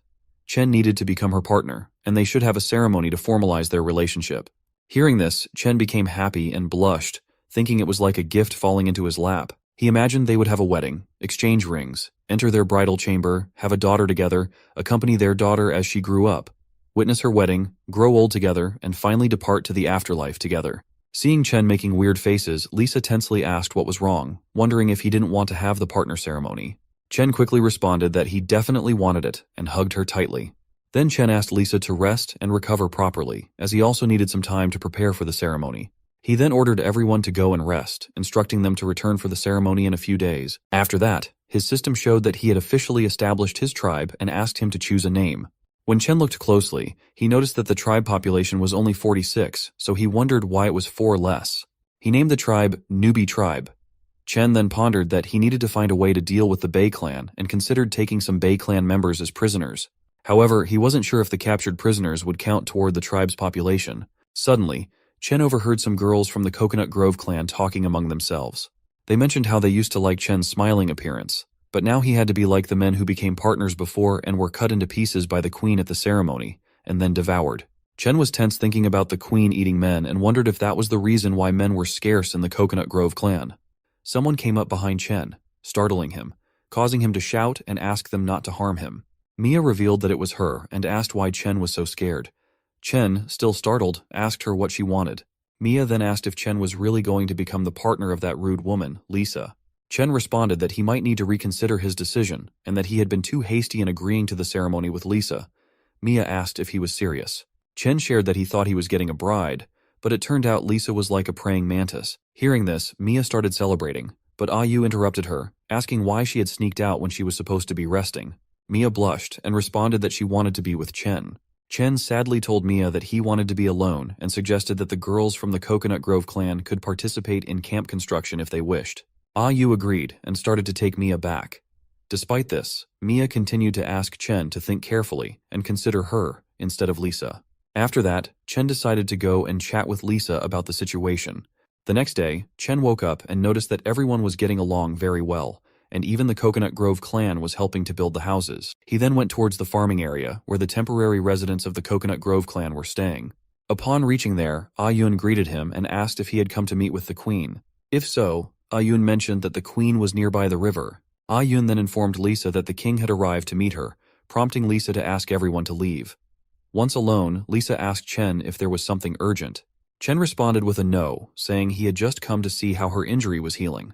She shared that she would be back to normal in another 2 or 3 days. Lisa then asked if Chen wanted to get a head start on their romance. Chen tensely responded with a no, and then asked for her name. Lisa told Chen that he could call her Lisa, as that was the name given to her by the former queen. However, since her exile, no one had called her by that name. Hearing this, Chen became more tense, realizing it was either comply or face exile.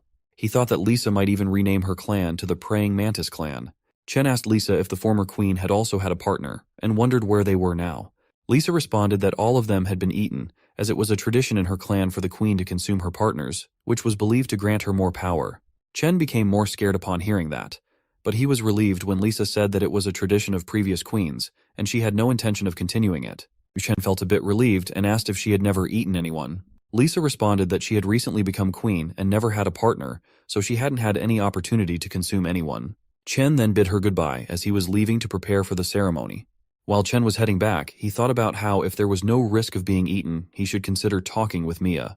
Suddenly, Lisa shared that although she didn't eat people, if someone wronged her in the future, she wouldn't hesitate to take severe action. After some time, Chen was moving around in their living areas, observing the people. Then he realized that he only had 7 days left to complete the mission, so he decided to first capture some prisoners and fulfill the mission. So Chen told Stonebone that he would be out for a while. During that time, Stonebone was in charge of organizing everyone's work, and if there was any emergency, he should send someone to find Chen at the beach to the south. The scene then shifted to the beach in the South Sea, where Chen was shocked to see something and wondered how it had happened. He questioned whether the Bay clan had been wiped out. Dodo birds were easily roaming near the corpses, so Chen understood that he was temporarily safe. He then checked the bodies of the Bay clan people and noted that they still had some elasticity, and there was no stench yet, and whatever battle they were involved in must not have ended too long ago. Chen also noticed that the claws on their fingers were exceptionally sharp, and the wounds seemed to match the claws. Chen then wondered whether the water lunatics had been engaged in infighting, making it crucial for him to locate any survivors. There, he found a corpse that had no internal injuries but appeared to have suffered a painful death. While Chen wondered what could have happened to them, suddenly Sam appeared out of nowhere, shouting that a group of Bay clan members were wreaking havoc at their place. Chen tensely ran back towards the base upon hearing this. The scene shifted to the base, where Stonebone instructed everyone to stay close, conserve their strength, and prepare for close combat. They were throwing wooden spears, but the Bay clan lunatics remained completely unharmed by them. The lunatics were closing in, so Stonebone urged everyone not to panic and to do whatever they could, but to prevent the lunatics from dragging anyone into the water. He emphasized that once in the water, they would have no chance against the lunatics. The lunatics charged towards them, but they managed to disrupt their charge by throwing stones at them. Just then, Queen Lisa's reinforcements arrived. Lisa asked Stonebone what was going on and if the enemies were from the Bay clan. She also asked why the Bay clan, who were supposed to be living on the southern edge, had suddenly appeared at their base. Stonebone responded that he didn't know, but the lunatics were behaving erratically, charging suddenly from the South River towards their base. The fight then started between them, with both sides engaging in a fierce battle. Even Lisa fought alongside the newbie clan members. Lisa tried to talk to the Bay clan members, but they didn't reply. She began to suspect that something was seriously wrong with the Bay clan. While Lisa was fighting with a Bay clan member, a larger lunatic attempted to sneak attack her. Chen then attacked with full force, swinging at the lunatic, but the lunatic easily withstood the attack, surprising Chen. 2 Bay clan members tried to sneak attack Chen, but Huang Shi and Lang Guchui intervened, attacking them and knocking them out. They declared that if the Bay clan wanted to attack their king, they would have to fight through them first. Chen praised Huang Shi and Lang Guchui for their actions, and said he would leave those small freaks to them. Chen also asked Lisa if he could entrust her to help his people deal with those small freaks, as he needed to focus entirely on the opponent in front of him. Lisa responded with a yes and joined the fight. Chen also told everyone that he was counting on them until the outcome of his fight was clear. Chen then told the big lunatic that he didn't know what happened to the Bei clan, but it had nothing to do with the newbie clan. He suggested that the lunatics might have mistaken them for their targets. However, without listening, the big lunatic attacked. Seeing this, Chen became tense and shouted, asking if the lunatic had lost the ability to communicate. He was also stunned by the lunatic's explosive power and wondered how, even with his strength and agility exceeding that of an ordinary person by several times, he could handle such an attack. So, he was just a squishy damage dealer in front of the lunatics, and since he was surrounded by his people, he couldn't casually use the hidden skill of his axe. While Chen was deep in thought, he got distracted from the lunatic's attacks, and the lunatic bit his hand. To Chen's relief, he pulled back and was safe, thanks to the protection of the Bull King's cloak. Without it, his left hand might have been torn off by the lunatic's sharp teeth. The lunatic became even more furious and charged at Chen with full force. But Chen dodged the attack, and the lunatic took off Chen's cloak instead. Chen tensely wondered how the lunatic had become so fast. If he hadn't slipped out of the cloak, he would have been dead. Suddenly, Chen noticed that the lunatic stopped attacking. He wondered what was happening and why they had stopped. Out of nowhere, the lunatic started backing off. Chen realized something was strange, as the big lunatic had only ripped off the part of the cloak stained with his blood. He also saw that only Agun was surrounded by many Bei clan members. Chen understood that the Bei clan was using the scent of blood to lock onto targets, and in this strange state, the lunatics were acting purely on primal instinct. Chen thought about how they could use this to their advantage. Just then, Sam returned and asked if there was anything he could do for Chen. Chen asked Sam to take 2 people and bring 3 cubs from the pigsty. Sam, confused, asked why, mentioning that the boars were supposed to be raised for future use. Chen shouted at Sam to do as he said, thinking to himself that the Bei clan was forcing him to sacrifice 3 precious boars, and he would seek revenge for it later. Chen then asked Lisa to get all the injured out of the fight. Just then, Sam returned with the boars. Chen instructed Sam to let the cubs run towards the river. The moment Sam released the boars, they started running towards the river in fear, seeking safety. But Huangshi was ready with his spears and attacked the cubs. The moment they got hurt, all the lunatics of the Bei clan were attracted towards them and started tearing them apart. While the lunatics were tearing apart the cubs, Chen asked everyone to apply paralysis drug to the spearheads, ensuring they avoided vital parts. To Chen's surprise, Huangshi shared that the lunatics of the Bei clan were acting strangely again. When Chen looked at them, he was stunned to see the lunatics acting strangely and slowly falling to the ground. Chen angrily asked Sam if he had poisoned those cubs, but Sam denied it. So now Chen became more tense and instructed everyone to stay away from those lunatics and remain on high alert. At that moment, Chen wondered what was going on and why this was happening with the Bei clan. The scene shifted to sometime later at the farmer's area, where every Bei clan member was captured in cages. Yun asked everyone to stay alert in case any movement was made by the Bei clan's people. When the Bei clan's people woke up, they started asking for help. Yun asked a girl to go and inform King Chen. After some time, when Chen arrived and asked about the situation, he saw that every member of the Bei clan was asking for water. Chen first asked Yun where the leader of the Bei clan named Hector was. Yun responded that they had kept Hector separated from the others.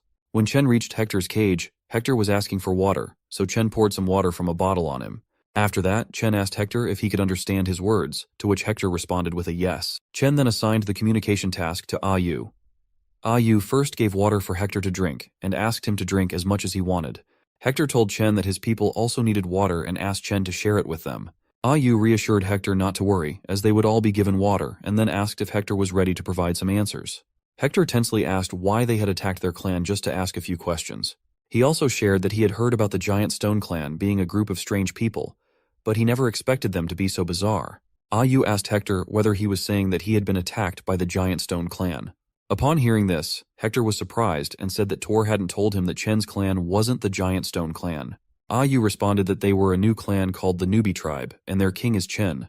Hector responded that he had never heard of a Newbie tribe, which meant that the Giant Stone clan must have sent them away to a very distant place. Yu clarified to Hector that he was mistaken again. Hector was captured because he attacked their territory, and the Newbie clan had never had any dealings with the Giant Stone clan. It was only the Bei clan's people who attacked them like frenzied beasts. Hector couldn't believe it, saying it couldn't be possible because he didn't remember anything Yu was saying. Yu asked Hector to tell them whatever he remembered. Hector shared that his clan used to live around the South Fish, and they were happily engaged in their internal fights and fun. Suddenly, a child from his clan came to Hector crying, saying that his dodo bird had been taken away. Hector told him to be brave and fight back for his own things, suspecting that it might have been taken by Scaly and the others. But the child denied, saying it had been taken away by those weirdos. When Hector looked, he saw the men were from the Giant Stone clan. Hector furiously asked why they were in his territory, but the leader of the Giant Stone clan, without responding, ordered his clan to attack the Bay clan's people. Hector was shocked that the Giant Stone clan had ambushed them out of nowhere and wondered why. Hector explained that he was knocked out during the fight, and when he woke up, he found himself in a cage captured by the Newbie clan.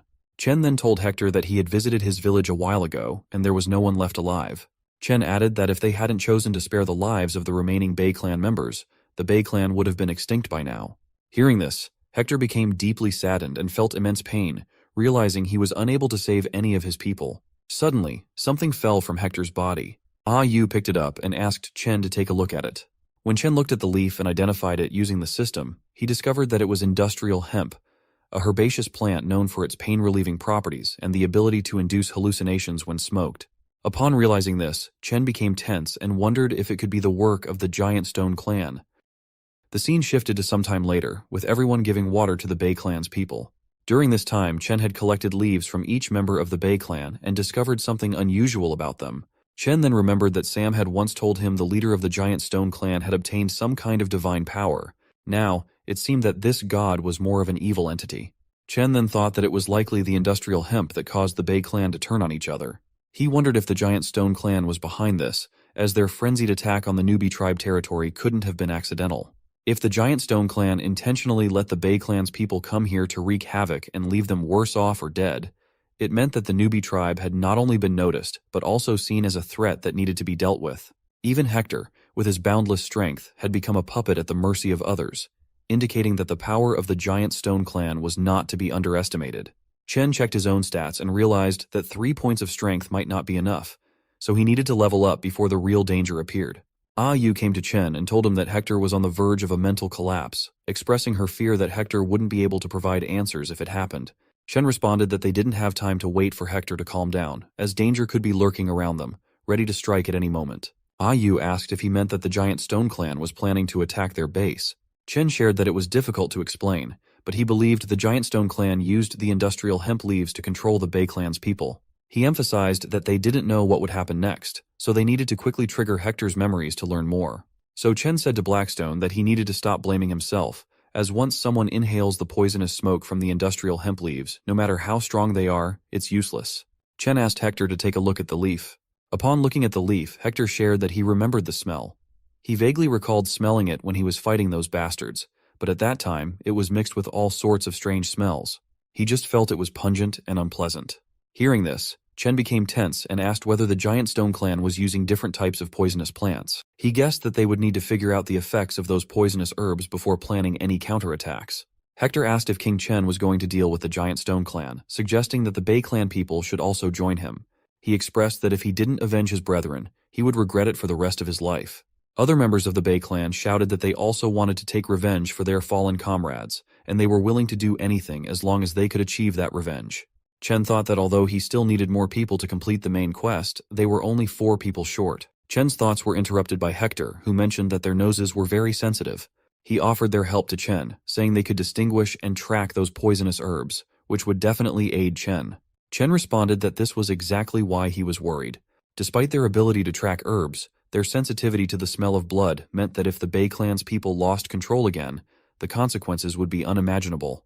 Hector shouted that if it weren't for that poison smoke, they could easily control themselves.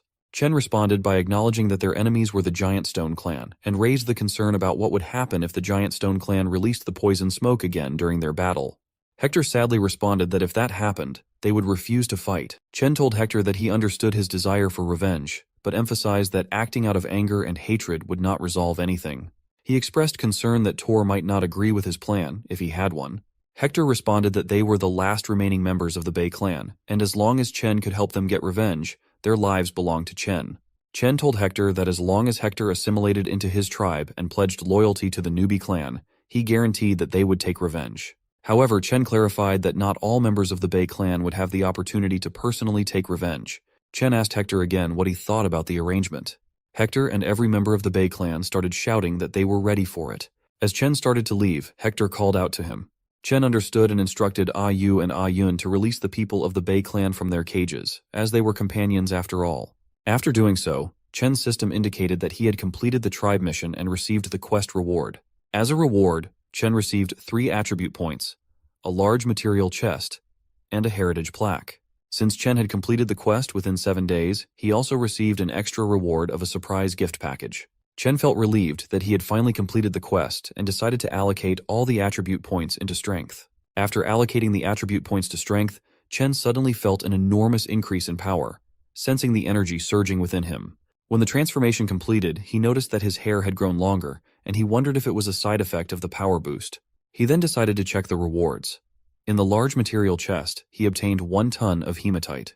Upon seeing this, he felt happy because it would help him skip the Bronze Age and advance straight to the Iron Age. After that, Chen opened the surprise gift package, hoping for something exciting. When the package opened, he was delighted to find 3 jars of hemostatic ointment. Chen was amazed that the prize was much better than last time. Chen then instructed the system to retrieve the heritage plaque. On the heritage plaque, it showed that he had obtained a civilization product, but it required 10 technology points to unlock. Without hesitation, he allocated the required technology points to identify the product. Identification completed, and Chen received a plaque of Sense of Modesty. Chen realized that this could be a crucial step in the development of civilization. He felt happy knowing that now he wouldn't have to worry about mixed-gender baths anymore, as he didn't want anyone to see Lisa bathing. Now, Chen had to think about how to deal with the threat of the giant stone clan. Suddenly, Ah Yu arrived but was shocked to see Chen's new avatar, as he had become taller and more muscular. Chen responded affirmatively and asked Ah Yu what she needed from him. In response, Ah Yu asked if Chen wanted her to go and negotiate with the giant stone clan to clear up any misunderstandings. Chen explained that there was no misunderstanding. The giant stone clan had decided to wipe them out. He described them as the most troublesome opponent the newbie clan had ever faced, capable of using tactics like pitting enemies against each other while they benefited from the chaos. Ah Yu tensely asked what their clan should do now, expressing her fear. Chen responded that for now, their best course of action was to build their defenses, stockpile food, and avoid provoking the giant stone clan until their clan was fully prepared. In other words, their clan had to conceal their capabilities and bide their time. Ah Yu then asked how they should arrange the 22 new people who had just joined. Chen instructed her to divide the Bei clan's people into 3 groups, each tasked with building houses, gathering food, and making traps. Hearing about traps, Ah Yu got confused and asked what they were and why they needed to build them. Chen explained simply that traps could be used to protect their territory. He added that by setting traps, they could catch live enemies or wild beasts, enhancing their defensive capabilities. He then told Ah Yu that he had an urgent task for her. With the sudden increase in their population, they needed to consider long-term food supply issues, and they couldn't afford to waste uneaten meat. He decided that they should start by teaching everyone how to make meat jerky. When Stonebone arrived and expressed surprise at Chen's increased height and muscularity, Chen asked him not to pay attention to it, and instead focused on the task he had for him. Chen then instructed Stonebone that he needed him to set up traps in the surrounding mountains, emphasizing that the denser the placement, the better. He mentioned he had already selected some people to assist Stonebone, and he would personally teach him how to make the initial trap. However, Chen stressed to Stonebone that the most crucial task was not just learning to make the traps, but remembering the locations of these traps. Hearing all that, Stonebone became tense and expressed that the task didn't seem exciting at all. Chen lightly tapped Stonebone's helmet and told him that entrusting him with remembering the location of every trap was a sign of his trust in him, so it needed to be kept an absolute secret. He also told Stonebone that only he and Stonebone would be involved in this task. No third person was allowed. Chen instructed Stonebone to ensure that each person rotated through different areas to set the traps and not to let anyone know all the trap locations in a specific area. Otherwise, if there were to be a traitor among them, the consequences would be unthinkable. Chen then asked Stonebone to report all the trap locations once they were set. He even erased the drawings he used to explain to Stonebone and instructed him not to draw anything anywhere, but to remember the trap locations in his head. Stonebone responded that he thought it was a bit difficult, but he would definitely live up to the trust Chen had placed in him. Chen praised Stonebone for his commitment and asked him to go and rest, as they would begin their work under the cover of night. Chen put the Sense of Modesty plaque in front of his house so everyone could see it as they passed by and learn from it in their own way. He then told Lang Gu Chui that he was going to rest for a bit. Stonebone and the others would find him at night, but if anything urgent came up, Lang Gu Chui could wake him. Inside the house, Chen lay on the bed and wondered how much time they had. There was so much to do, like training soldiers in different units, building defense structures, arranging patrol teams, discovering new technology, and expanding their territory. It seemed like never-ending work to Chen. But he decided to cherish this rare moment of rest, and went to sleep. When Chen woke up, he found himself in a bar where some beautiful girls were having drinks. Chen asked them to introduce themselves. The girls said their names were Xiaoya, Lily, and Dan. Chen was very happy and shared that he had drunk too much but was glad to be back, no longer having to endure anxious days living in the wild. Chen enjoyed their company, and after some time, Xiaoya was lying beside him, telling him it was time to get up and work. He responded that he really can't do it anymore, Xiaoya. He then heard her say she wasn't Xiaoya. Chen tried guessing other names, but each one was denied. Finally, she said she was Stonebone. At that moment, Chen opened his eyes, stunned, and shouted in fear. It turned out that it was all just a dream. Chen furiously asked Stonebone why he was in his room. Stonebone responded that Chen had told him to come and find him at night. But when he arrived, Chen grabbed him and started flirting. Chen was stunned upon hearing this. But Lan Guchui interrupted, saying it was all a misunderstanding and they should leave for work.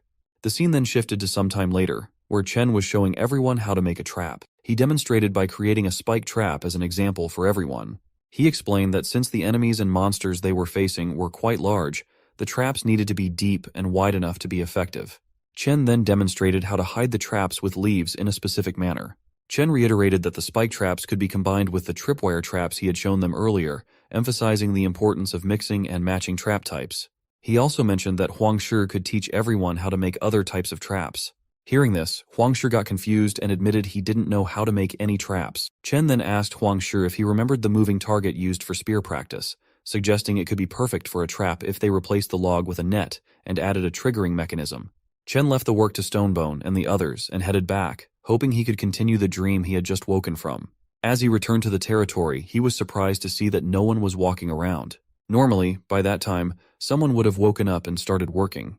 Chen went to check in their houses, but when he tried to enter, the girls inside started shouting for whoever it was to go away. When Chen asked what was wrong, they became serious, and some of their clothes were not fully on, making them hesitant to come out. Hearing this, Chen wondered if it was the effect of the heritage plaque's sense of modesty.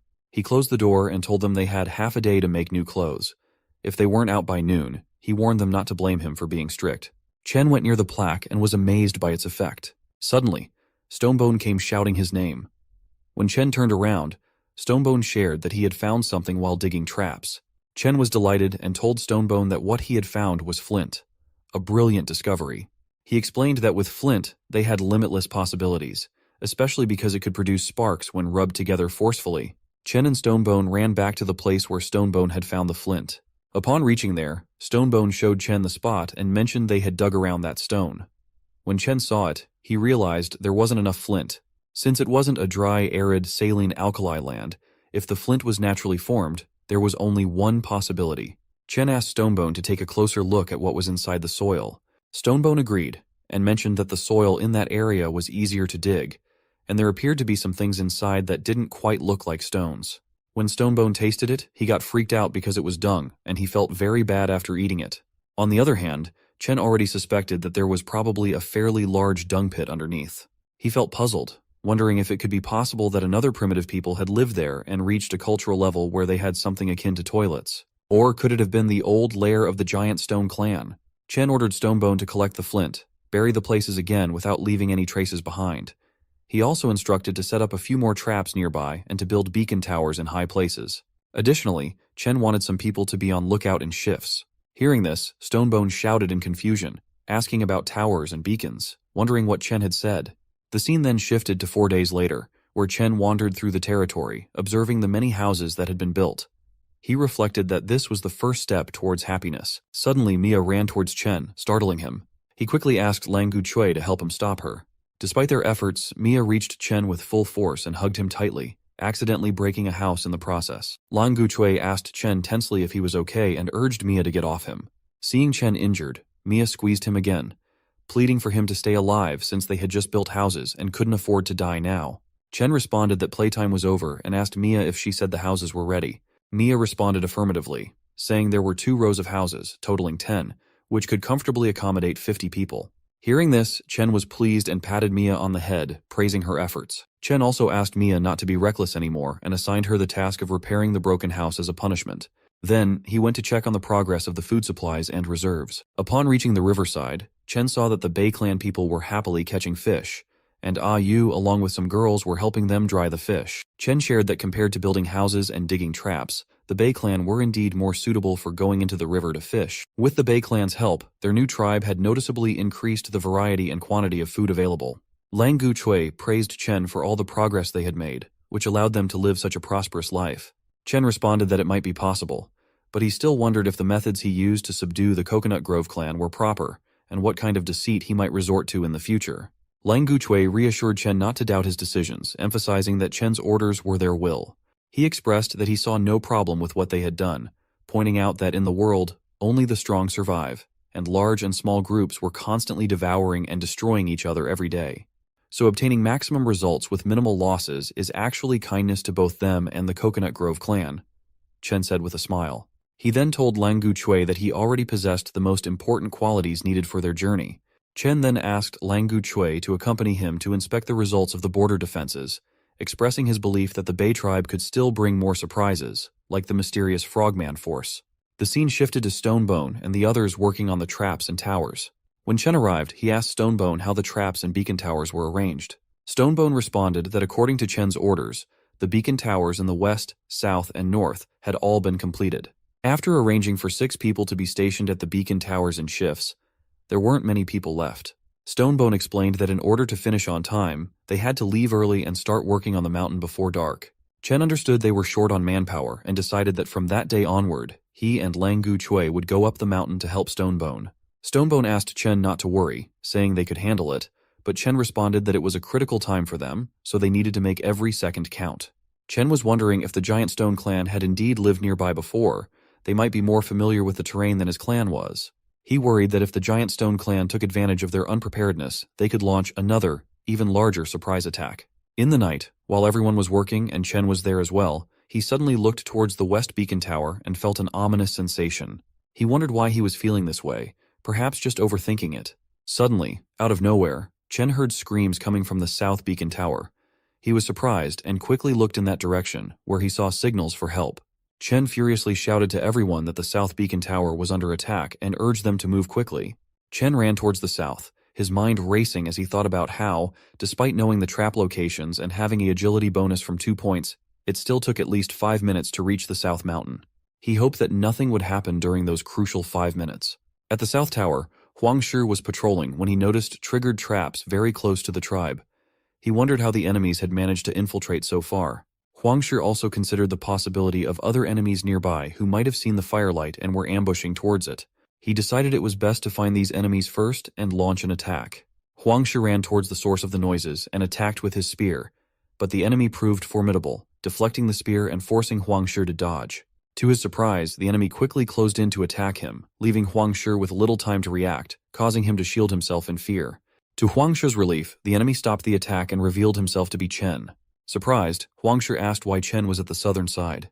Chen responded urgently, saying there was no time to explain, and asked if Huang Shi knew where the traps had been triggered.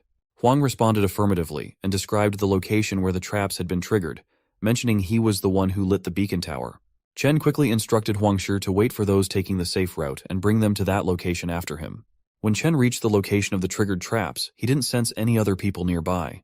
The silence was eerie, suggesting they hadn't caught a wild beast. The fact that the trapped person wasn't calling for help made Chen wonder if they were truly alone or had lost consciousness. When Chen went to look at the trapped person, he was surprised to see that it was none other than Lisa. He asked her what she was doing there, as she was supposed to be recovering from her injuries. Lisa became furious and asked Chen why he was just standing there asking questions. Chen smiled and teased her playfully by tickling her feet. Lisa, feeling frustrated, asked Chen to help her down from where she was trapped. Suddenly, they both heard Huang Shi and the others approaching. Lisa furiously shouted at Chen, telling him that if anyone saw her like that, she swore she would make sure they kept quiet about it. Chen became tense and asked Lisa to wait while he dealt with the approaching group. He shouted for everyone to stay back and not come any closer, warning them that the situation was very dangerous and they could die if they approached. Hearing this, Stonebone looked confused and wondered if Chen had fallen into an ambush. He questioned whether they should rush in to rescue Chen. Huang responded that he didn't think so because from Chen's demeanor, it seemed like he hadn't been affected negatively. Huang also speculated that Chen might not want them to see something specific. Stonebone pointed out that he thought Chen was taking a break after the battle, noting that even the women avoided them when bathing and everything seemed a bit different, though he couldn't quite pinpoint why. Here, Chen freed Lisa from the trap and laughed, teasing her that he didn't expect her of all people to fall into the trap, but at least now they knew how the traps worked. Lisa chuckled and commented that she didn't expect him to know so many strange tricks. Chen then asked Lisa what had brought her there in the middle of the night. Lisa shared that she had overheard some conversations among the Bay tribe in the evening. Lisa explained that she overheard two people from the Bay clan talking about how they wished they could catch fish, shrimp, or clams by the seaside to boost their energy for work. However, they mentioned that the way to the beach was blocked by a ferocious pack of hyenas, making it too risky to go fishing when there was a chance of being attacked. The scene shifts to the present, where Lisa explains that she decided to come and find a safer way during the night. Chen shares that he had walked that path many times, and there were no hyenas there 5 days ago. He suspects that someone from the Bay clan might have sneaked out in the past few days, causing the hyenas to move into the area. Lisa asked if something was wrong with the Bay clan and suggested executing them. Chen responded with a no, clarifying that he wasn't suggesting that. He explained that he was thinking about the security loopholes they hadn't noticed before. Chen proposed setting up patrols and emphasized the importance of clearing the way to the beach for safety. Chen added that while fish and shrimp were secondary, they definitely needed dodo birds and their eggs. He suggested they could also open a salt field for salt drying. Chen then declared that it was decided. After daybreak, they would deal with the troublesome hyenas. Lisa shared that she could handle setting up patrols and secret sentries, but she suggested Chen reconsider dealing with the hyenas and expanding the territory. Chen smiled and asked if she was worried about him. Lisa got embarrassed and asked Chen not to flatter himself. She expressed her concern that with their small numbers, spreading out to guard 2 territories might be reckless. She also pointed out that the beach had already been attacked by the Giant Stone Clan once. What if they were to attack again? Chen responded that precisely because the Giant Stone Clan had already been to the beach, it made it relatively safe. He explained that their tribe's camp, the beach outpost, and the Giant Stone Clan on the southwest mountain formed a triangle. Chen proposed that as long as they ensured a smooth exchange of goods and information between the beach outpost and the tribal camp, they could support each other effectively. Lisa admitted she didn't fully understand what Chen was talking about, but since he had made a decision, she agreed to go along with it. The scene then shifted to some time later, where Hector, Chen, Lang Guchui, and members of the Bay clan were heading towards the location where the kid had seen the hyenas. Hector asked the kid if he was sure he encountered the hyena on that path, noting there was no smell of blood. The kid affirmed that he had seen the hyenas around 2 days ago. As the kid moved ahead, he was suddenly attacked by a hyena. But Hector swiftly counterattacked and saved the kid from the hyena's attack. However, they soon found themselves surrounded by a group of hyenas from all sides. Lang Guchui cautioned Chen to be careful, but Chen smiled and reassured them that with the Bay clan as their allies, these wild dogs wouldn't pose a threat. At that moment, Hector suggested to Chen that he could take the group on the left, while leaving the right side to him. The fighting commenced, and the Bay clan easily engaged with the hyenas. Chen thought it was a good opportunity for him to observe what the new recruits could do. Suddenly, a hyena tried to attack Chen, but he easily blocked it by grabbing the hyena's neck. After a few minutes, everyone managed to defeat the hyenas. Hector expressed that it wasn't satisfying enough for him. Chen asked Hector to let it go and urged everyone to move forward. Moving further, Hector shared that it was their former territory. Upon reaching the location, Chen asked everyone to observe the cliff, explaining that it would be where they would build the outpost. He specified that it needed to be close to the cliff and spacious enough to house 20 people, with the beacon tower constructed above it. Chen also mentioned that after building the beacon tower, they needed to construct a small salt evaporation field next to the outpost. He told Hector that he would send some people to help him, but emphasized that Hector had only 4 days to complete everything. At that moment, Chen felt like a foreman inspecting a construction site, despite being the one doing the laborious tasks. Before leaving the area, Chen instructed them to immediately light a fire for help in case of an emergency. The scene then shifted to 3 days later, where Chen had crafted a wooden bow, earning him 5 technology points. At that moment, Ayu informed everyone that Sam had returned and had something to report. Chen went to Sam and asked if he had found any human tribes to ally with or conquer to the north. Sam responded that he had traveled north for more than a day, but saw no sign of anyone. He only found a lake and a snow-capped mountain not far away, and there seemed to be a strange creature living in the water. Sam added that before he could see the creature clearly, it sank to the bottom of the lake and disappeared. Since the snow-capped mountain lay further ahead, he didn't dare to proceed and decided to return. Chen laughed and responded to Sam, saying it was okay and that he had done a great job. He joked that he never expected Sam to fear the snow mountains more than the monster in the water. Trembling, Sam said that the snow mountains were too terrifying and asked Chen if he hadn't heard the stories about them. Chen asked what was so terrifying, but suddenly Yu hugged him, saying she was scared. Chen asked Yu why she was so frightened of the snow mountains. Yu responded that the terrifying part wasn't the snow mountains themselves, but what lurked behind them. A giant. Chen told Yu not to worry because he was there, so there was no need to be afraid of anything. Suddenly, Chen's system showed that he had a new quest where he had to find the giant, and he would get 1 attribute point for it. Chen was stunned when he saw this and wondered why he would get 1 attribute point just for seeing a giant. After all, he had to risk his life and drive away a saber-tooth to earn 2 points before. He then thought that the giant might just be a big fellow, and looking from afar shouldn't be very dangerous, right? But on the other hand, if the giants had a civilization, maybe they could even turn the giants into their allies. Still, he needed to be cautious because if things went wrong, it could lead to the tribe's destruction. However, the exploration and diplomatic tasks couldn't be left to Sam and Yu. Chen asked Sam to go and rest since the banquet would be in 2 days, so he could relax and enjoy. Sam thanked Chen and was relieved that he got a break and didn't have to face the giant. Yu also asked Chen to remember that Sam gets nervous in certain situations. Chen responded that it might not just be nervousness. Sam's perception of danger far exceeds that of everyone else, making him sensitive to certain things. That's why Sam can explore the outside world freely while keeping himself safe. Chen then asked Yu about the preparations for the partner ceremony. Yu responded that everything was ready. Chen then asked Yu to prepare travel necessities for 4 people, as he was planning to take a few people with him on a little expedition. Hearing this, Yu tensely asked if Chen going personally meant the task was very dangerous. Chen responded that he was just going to explore the nearby areas and that there was no need to worry. He asked Yu to prepare some food, water bottles, and warm clothes. He also asked Yu to thank Skinny for doing a good job on making the clothes. Yu then asked when he was going to leave for the trip. Chen shared that since the partner ceremony was in 2 days, he would depart after the banquet ended. The scene then shifted to 2 days later, where Chen had prepared a shield for himself. He explained that because it was made of hardwood and cowhide, the shield was very light. He added that everyone could now replace their equipment as soon as possible. At that moment, Yu came in and told Chen that it was time for him to wear the royal dress. When Chen stepped outside wearing it, everyone congratulated him and started celebrating. At that moment, Chen wondered if the partner ceremony was just a wedding. In his old life, he had struggled just to make a living, but now he had his own tribe, his own people, and a wife. Although it felt like a dream come true, in the present world, he felt a strong sense of belonging. Chen approached Lisa and shared that in the future, when he wasn't around, the fate of the newbie tribe would rest in her hands. He announced to everyone in the tribe that from that moment on, Lisa was the queen of the newbie tribe clan. Everyone praised their queen and king, and the atmosphere became very emotional. Mia even cried, expressing that while she didn't want anyone else to take the king's place, the scene was truly touching for her. After the festivities ended and night fell, everyone bid Chen good night as they went to sleep. Chen felt relieved that nothing bad had happened on the ceremony day. Yu approached Chen with a smile and informed him that Queen Lisa was waiting for him in the palace, suggesting that he should go to her.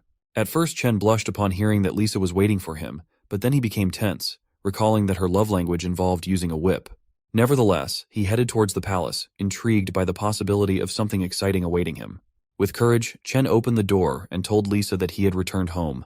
However, upon seeing her angry expression and feeling the tense atmosphere, Chen became nervous and wondered if it felt like someone was about to die. Lisa then told Chen that she would give him a chance to explain himself. Tensely, Chen asked what she wanted him to say. Lisa stood up, took out the whip, and asked if he was still going to pretend. Chen, now scared, tensely asked if Lisa could please be more gentle as it was their wedding night. Deep down, he regretted upgrading Lisa's whip.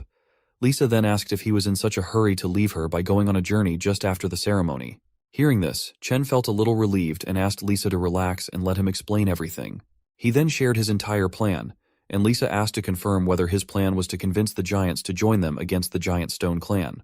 Chen responded that he wasn't entirely sure about convincing the giants and wanted to bring 3 more people with him for safety. He emphasized that the true purpose of the trip must be kept secret. Chen also expressed confusion about why Sam and Yu seemed fearful of the giants. Upon hearing this, Lisa asked if it wouldn't be better for her to go with him. Chen responded with a no, explaining that one of them needed to stay with the tribe, and besides, she had more important things to attend to. Lisa asked what those things were. Chen took out a stone sling and told Lisa that he would demonstrate how to use it later. He explained that he needed her to train a stone sling team by the time he came back. The scene then shifted to the next morning, where Chen was heading towards the giant place with Huang Shi, Hector, and Tina. He was singing peacefully, but Ai Yun was furiously looking at him. Seeing this, Chen became scared and wondered if Ah Yun was purposely walking behind him, possibly trying to find another opportunity to ambush him. But Chen couldn't do anything because it was Lisa's wish. What actually happened last night was that Chen tried to flirt with Lisa, but she shouted at him, asking him not to tease her. She then asked why he didn't choose people from the Coconut Grove clan or Bay clan since he wanted to take 3 people with him. Chen responded that he planned to bring Hector because he had personally witnessed Hector's combat prowess. The beach outpost would be temporarily under the responsibility of Stonebone. Lisa insisted that she didn't care whom he chose but insisted that she must go with him. She explained that only when Ayun was with him could she feel at ease. Lisa then approached Chen and reassured him that she had already taught Ayun a severe lesson for the last incident, so he could rest assured. The scene shifted to the present time, where Chen was still furious, unable to be at ease with Ayun walking behind him. Chen now relied heavily on Huang Shi, believing that if something went wrong, only Huang Shi could save him. Huang Shi mentioned that he felt like someone was staring at them, but then dismissed it, saying it might just be his imagination. Hector then asked Chen if he knew there was a lake ahead. Chen responded affirmatively, mentioning that Sam had mentioned it before. Hector started laughing, suggesting that Sam must have also seen the giant because when Hector was a child, he saw it swallow a leopard whole in the blink of an eye. Hector then shared that he had been lucky in childhood, but this time he hoped for a better fight with the lake monster. Chen was stunned, thinking that encountering such a monster wasn't lucky at all. He responded to Hector that monsters like the lake creature didn't concern him much. He would be more interested if they encountered something more formidable, like giants. Hearing this, Huang Shi got scared and tensely asked Chen not to expect such things. Chen responded that he was speaking casually and asked if there really were giants. Huang Shi then shared that before meeting the king, their tribe had originally consisted of over 30 people. One day, they encountered a giant, and the clan was powerless to resist, scattering in all directions. Huang Shi also mentioned that even though it happened when he was very young, no one who survived could forget that terrifying scene. Chen now understood why Sam and Ayu were so scared and trembled at the mention of giants. Hector interrupted their conversation and warned them not to eat any of those fruits, recalling that he had eaten them when he was young and suffered severe consequences. Chen inspected the fruits with his system and found that they were poisonous plants. Chen thought that all the unfamiliar plants around him might hold some value. He asked his system to scan and identify them, and discovered that every plant had significant medicinal properties. Chen was amazed to find that the whole forest was filled with medicinal plants. Suddenly, he spotted something familiar and upon inspection, identified it as a cereal grass. He was happy to have found grain seeds and received a side quest to plant multiple types of grains in large quantities and successfully cultivate them within a 180-day time limit. Chen then thought that it looked like they could finally enter the era of farming, and once they found clay, they could cook, make herbal medicine, and more. Since the cereal wasn't mature yet, he decided to come back later to harvest it. At that moment, Chen began to feel a strange sensation. But it wasn't Tina's hostility. Huang Shi pointed out something, and Chen looked at it seriously, expecting danger. However, he discovered a leaf with strong fibers that could be used to make ropes, fabrics, or paper. He praised Huang Shi for finding something valuable, thinking it would lead to better clothes. However, Huang Shi clarified that he wasn't referring to the strange grass, but to the sound coming from behind the bushes. When Chen looked over, he was surprised to see a hyena emerging from behind the bush. Chen then speculated that the hyenas must have been following them since the beginning, and the eyes they had felt before were likely from these hyenas. Realizing that the hyenas might be seeking revenge for their previous encounter, Chen asked everyone not to leave them be and suggested they take action to eliminate the threat. The fight started, and Hector was furious, determined to take down the hyenas this time. However, Ayun found herself in danger as 2 or 3 hyenas attacked her. Hector quickly and effortlessly came to her rescue, telling her not to thank him as it was his duty. Suddenly, the hyenas began to retreat. Hector laughed, remarking that it was a shame the hyenas were running.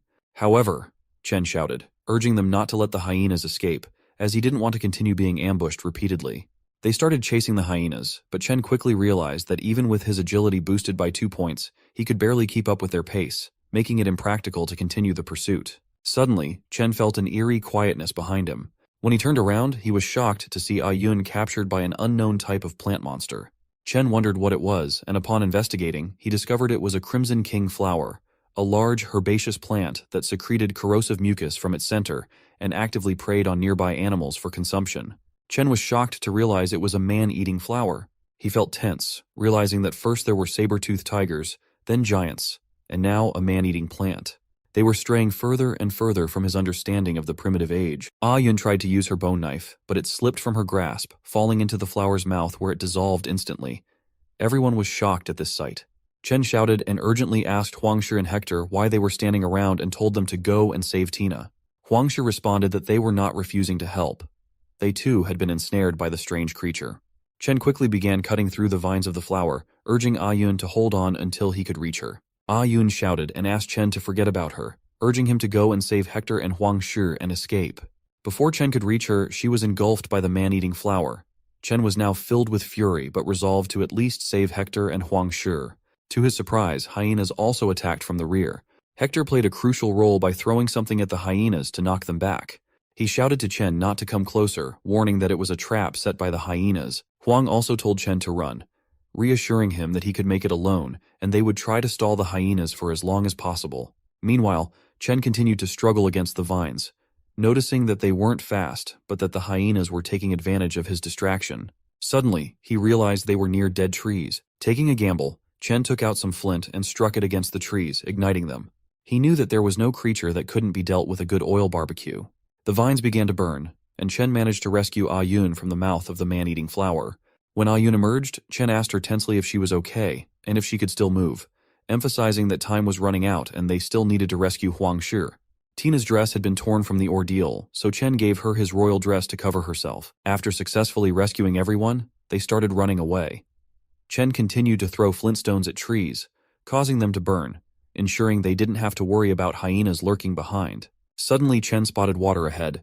He urged everyone to keep moving forward and jump into the water as it would keep them safe. However, a hyena was still following Ayun and was about to attack her. Chen saw that Ayun was in danger, so he asked her to watch behind and ran towards her to save her. He came under attack by the hyena, but managed to hold off its attack. Hector and Huangshi were also tense and unsure what to do.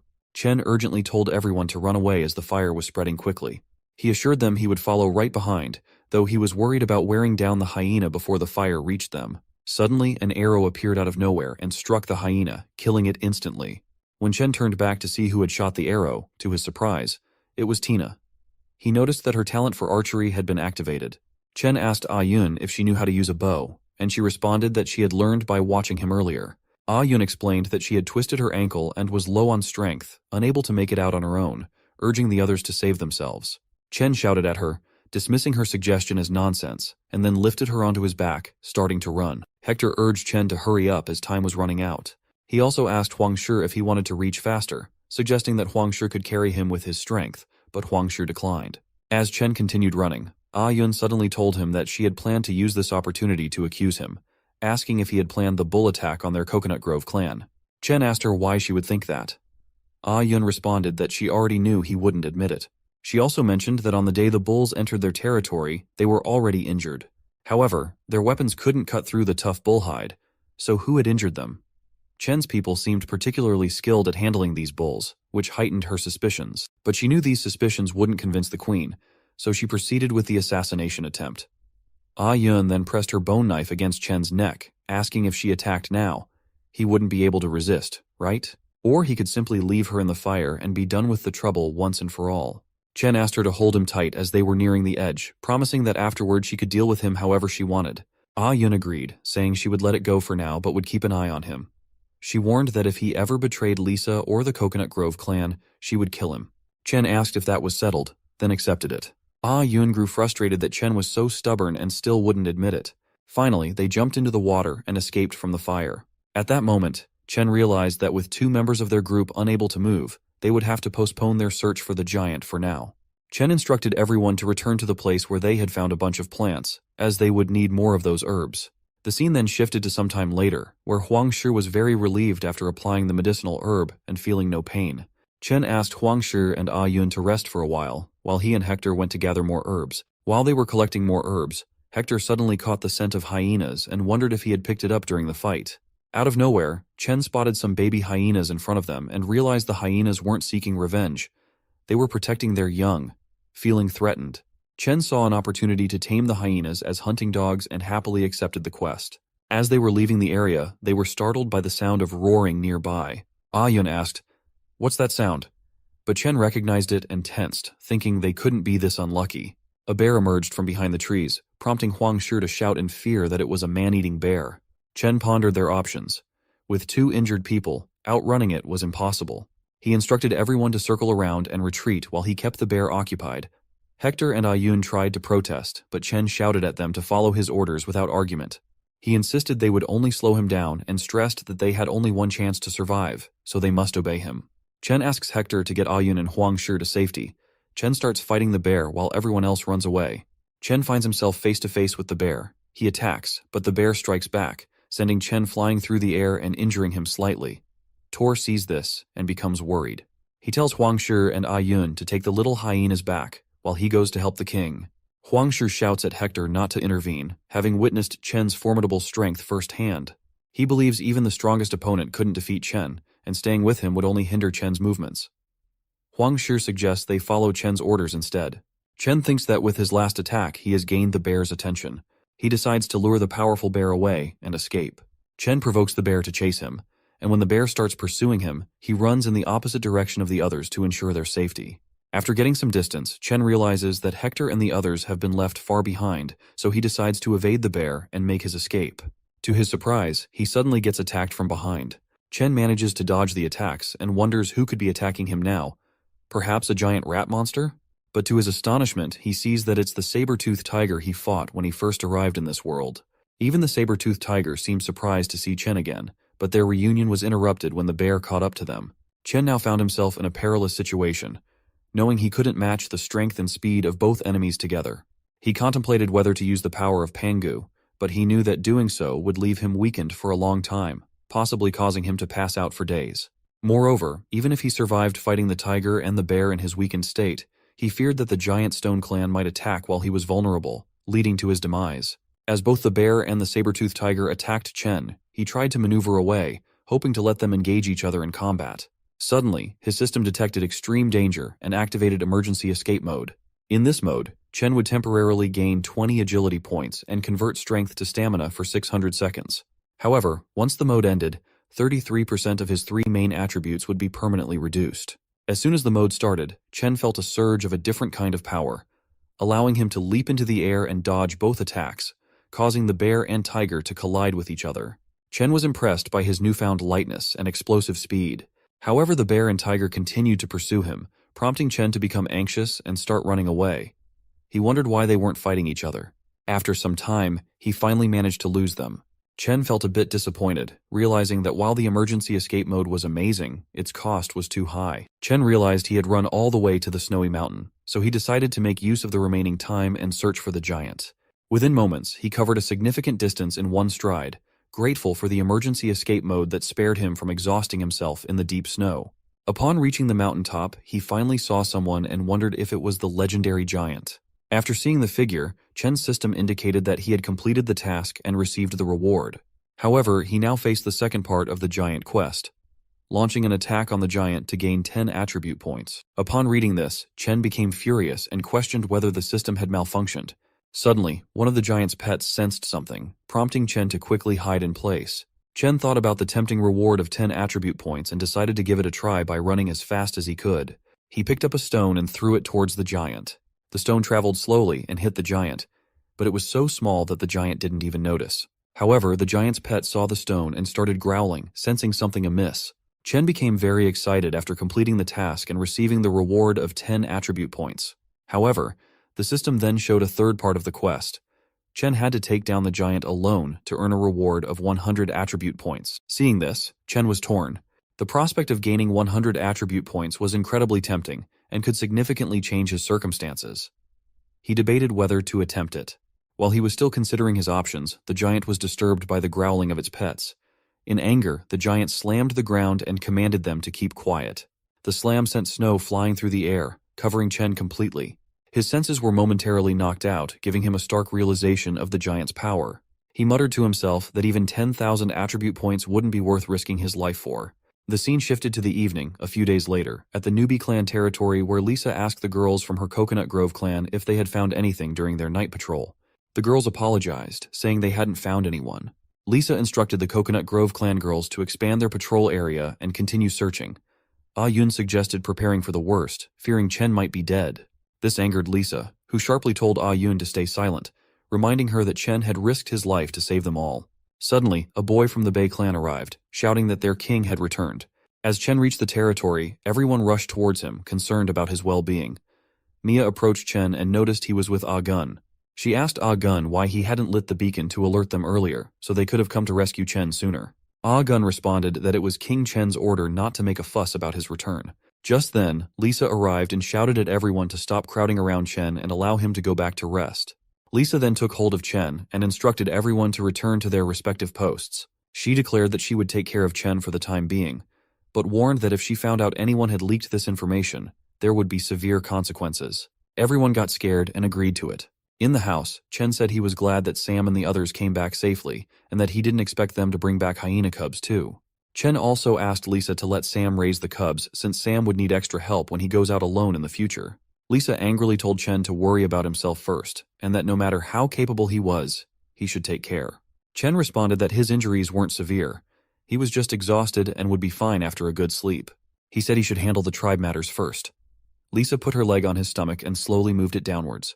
She said all right, she would inform Sam, but reminded Chen that he was the king of the tribe and didn't have to do everything himself. Most importantly, she didn't want to lose her man. At that moment, Lisa furiously stepped on his sensitive area, causing Chen to tensely ask her to move away. Lisa removed her leg and told Chen to get some rest. Chen was stunned by the scene and realized that Lisa was becoming more and more dominating. After leaving the house, Lang Guchui asked about Chen's health. Lisa responded that Chen was healthy but needed some rest, so she didn't let anyone disturb him. After that, Chen opened his system screen and was happy to see that even after losing 4 attribute points, he had gained 10 attribute points. For him, the trip was worth it. However, having high strength and low agility wasn't useful in critical moments, so high agility was very important for survival. Chen increased his agility first, and the system showed that his agility increased to 5 points, reaching a threshold. To increase it further, it required double the attribute points. Chen then wondered if spending double the attribute points to increase agility to 10 would hit another threshold, causing the required points to double again, and then quadruple, and so on. This meant getting 22 points in agility wouldn't be very easy. Chen then wondered if there was a threshold for everything. To check this, he decided to maximize each attribute to its threshold first. Chen increased his stone attribute and he felt an intense sensation, as if his body was going to burst. His shoes and pants tore because his size was getting bigger. He noticed that only 2 attributes were left to max out to their threshold levels. Tiredly, Chen lay on the bed and thought that he should add his next attribute points to stamina, raising it to its threshold level. Then Chen went to sleep. The scene then shifted to some time later, where everything was running smoothly in the newbie territory. Lisa was teaching everyone how to use a slingshot. She even did a trial run, hitting 6 targets, grazing 1, and missing 1. Out of nowhere, Chen arrived and praised everyone for their progress despite it being their first attempt. Seeing him, Lisa furiously asked what he was doing there since she had told him to rest. Chen responded that he was fit and fine, but Lisa noticed his new pants and thought he had been with another girl and was about to punish him. Chen quickly explained that it was just his increased power causing his clothes not to fit anymore, pleading with her to let it go. Lisa then told Chen that the Slingers team had formed, but it would take some time for them to become experts. Chen asked how Huang Shi and Ah Yun were doing, and if they had recovered from their injuries. Lisa shared that Huang Shi didn't want to stay at rest and be a burden to the tribe, so he went to the south post to guard the beacon. She also asked Ah Yun to bring food and water to Huang Shi, so there was no need to worry about him. Lisa also mentioned that she was more concerned about Ah Yun because her injuries were less severe, but perhaps because she had scolded Ah Yun earlier. Ah Yun was in a bad mood. Chen said to Lisa that Ah Yun cares a lot about her and silently bears everything for her, so Lisa should treat Ah Yun better. Chen then shared that he was going to rest again because in a few days, he needed to go north and harvest those precious millet plants. During that time, he would also continue inventing. The scene then shifted after 4 days, where Chen had prepared a table of numbers from 1 to 9 and planned to teach them simple addition and subtraction later. Chen gained 20 attribute points for writing language and creating numbers. Then, his system showed that his technology points had reached 100, and a new technology shop had opened. This technology shop allowed Chen to exchange technology points for various useful tools and heritage plaques. Once items were exchanged, they couldn't be returned. The system displayed a comprehensive list of items and resources that Chen could exchange with his technology points. Excited by the array of choices, Chen carefully examined the options and decided to pick an item for the first time. It's intriguing to think about what item Chen might exchange first with his technology points. As for the potential conflicts like the giant stone clan attacking or tensions with Tina, those could add a lot of drama to the story. So be curious to see how it all unfolds. Stay tuned for more updates on the channel.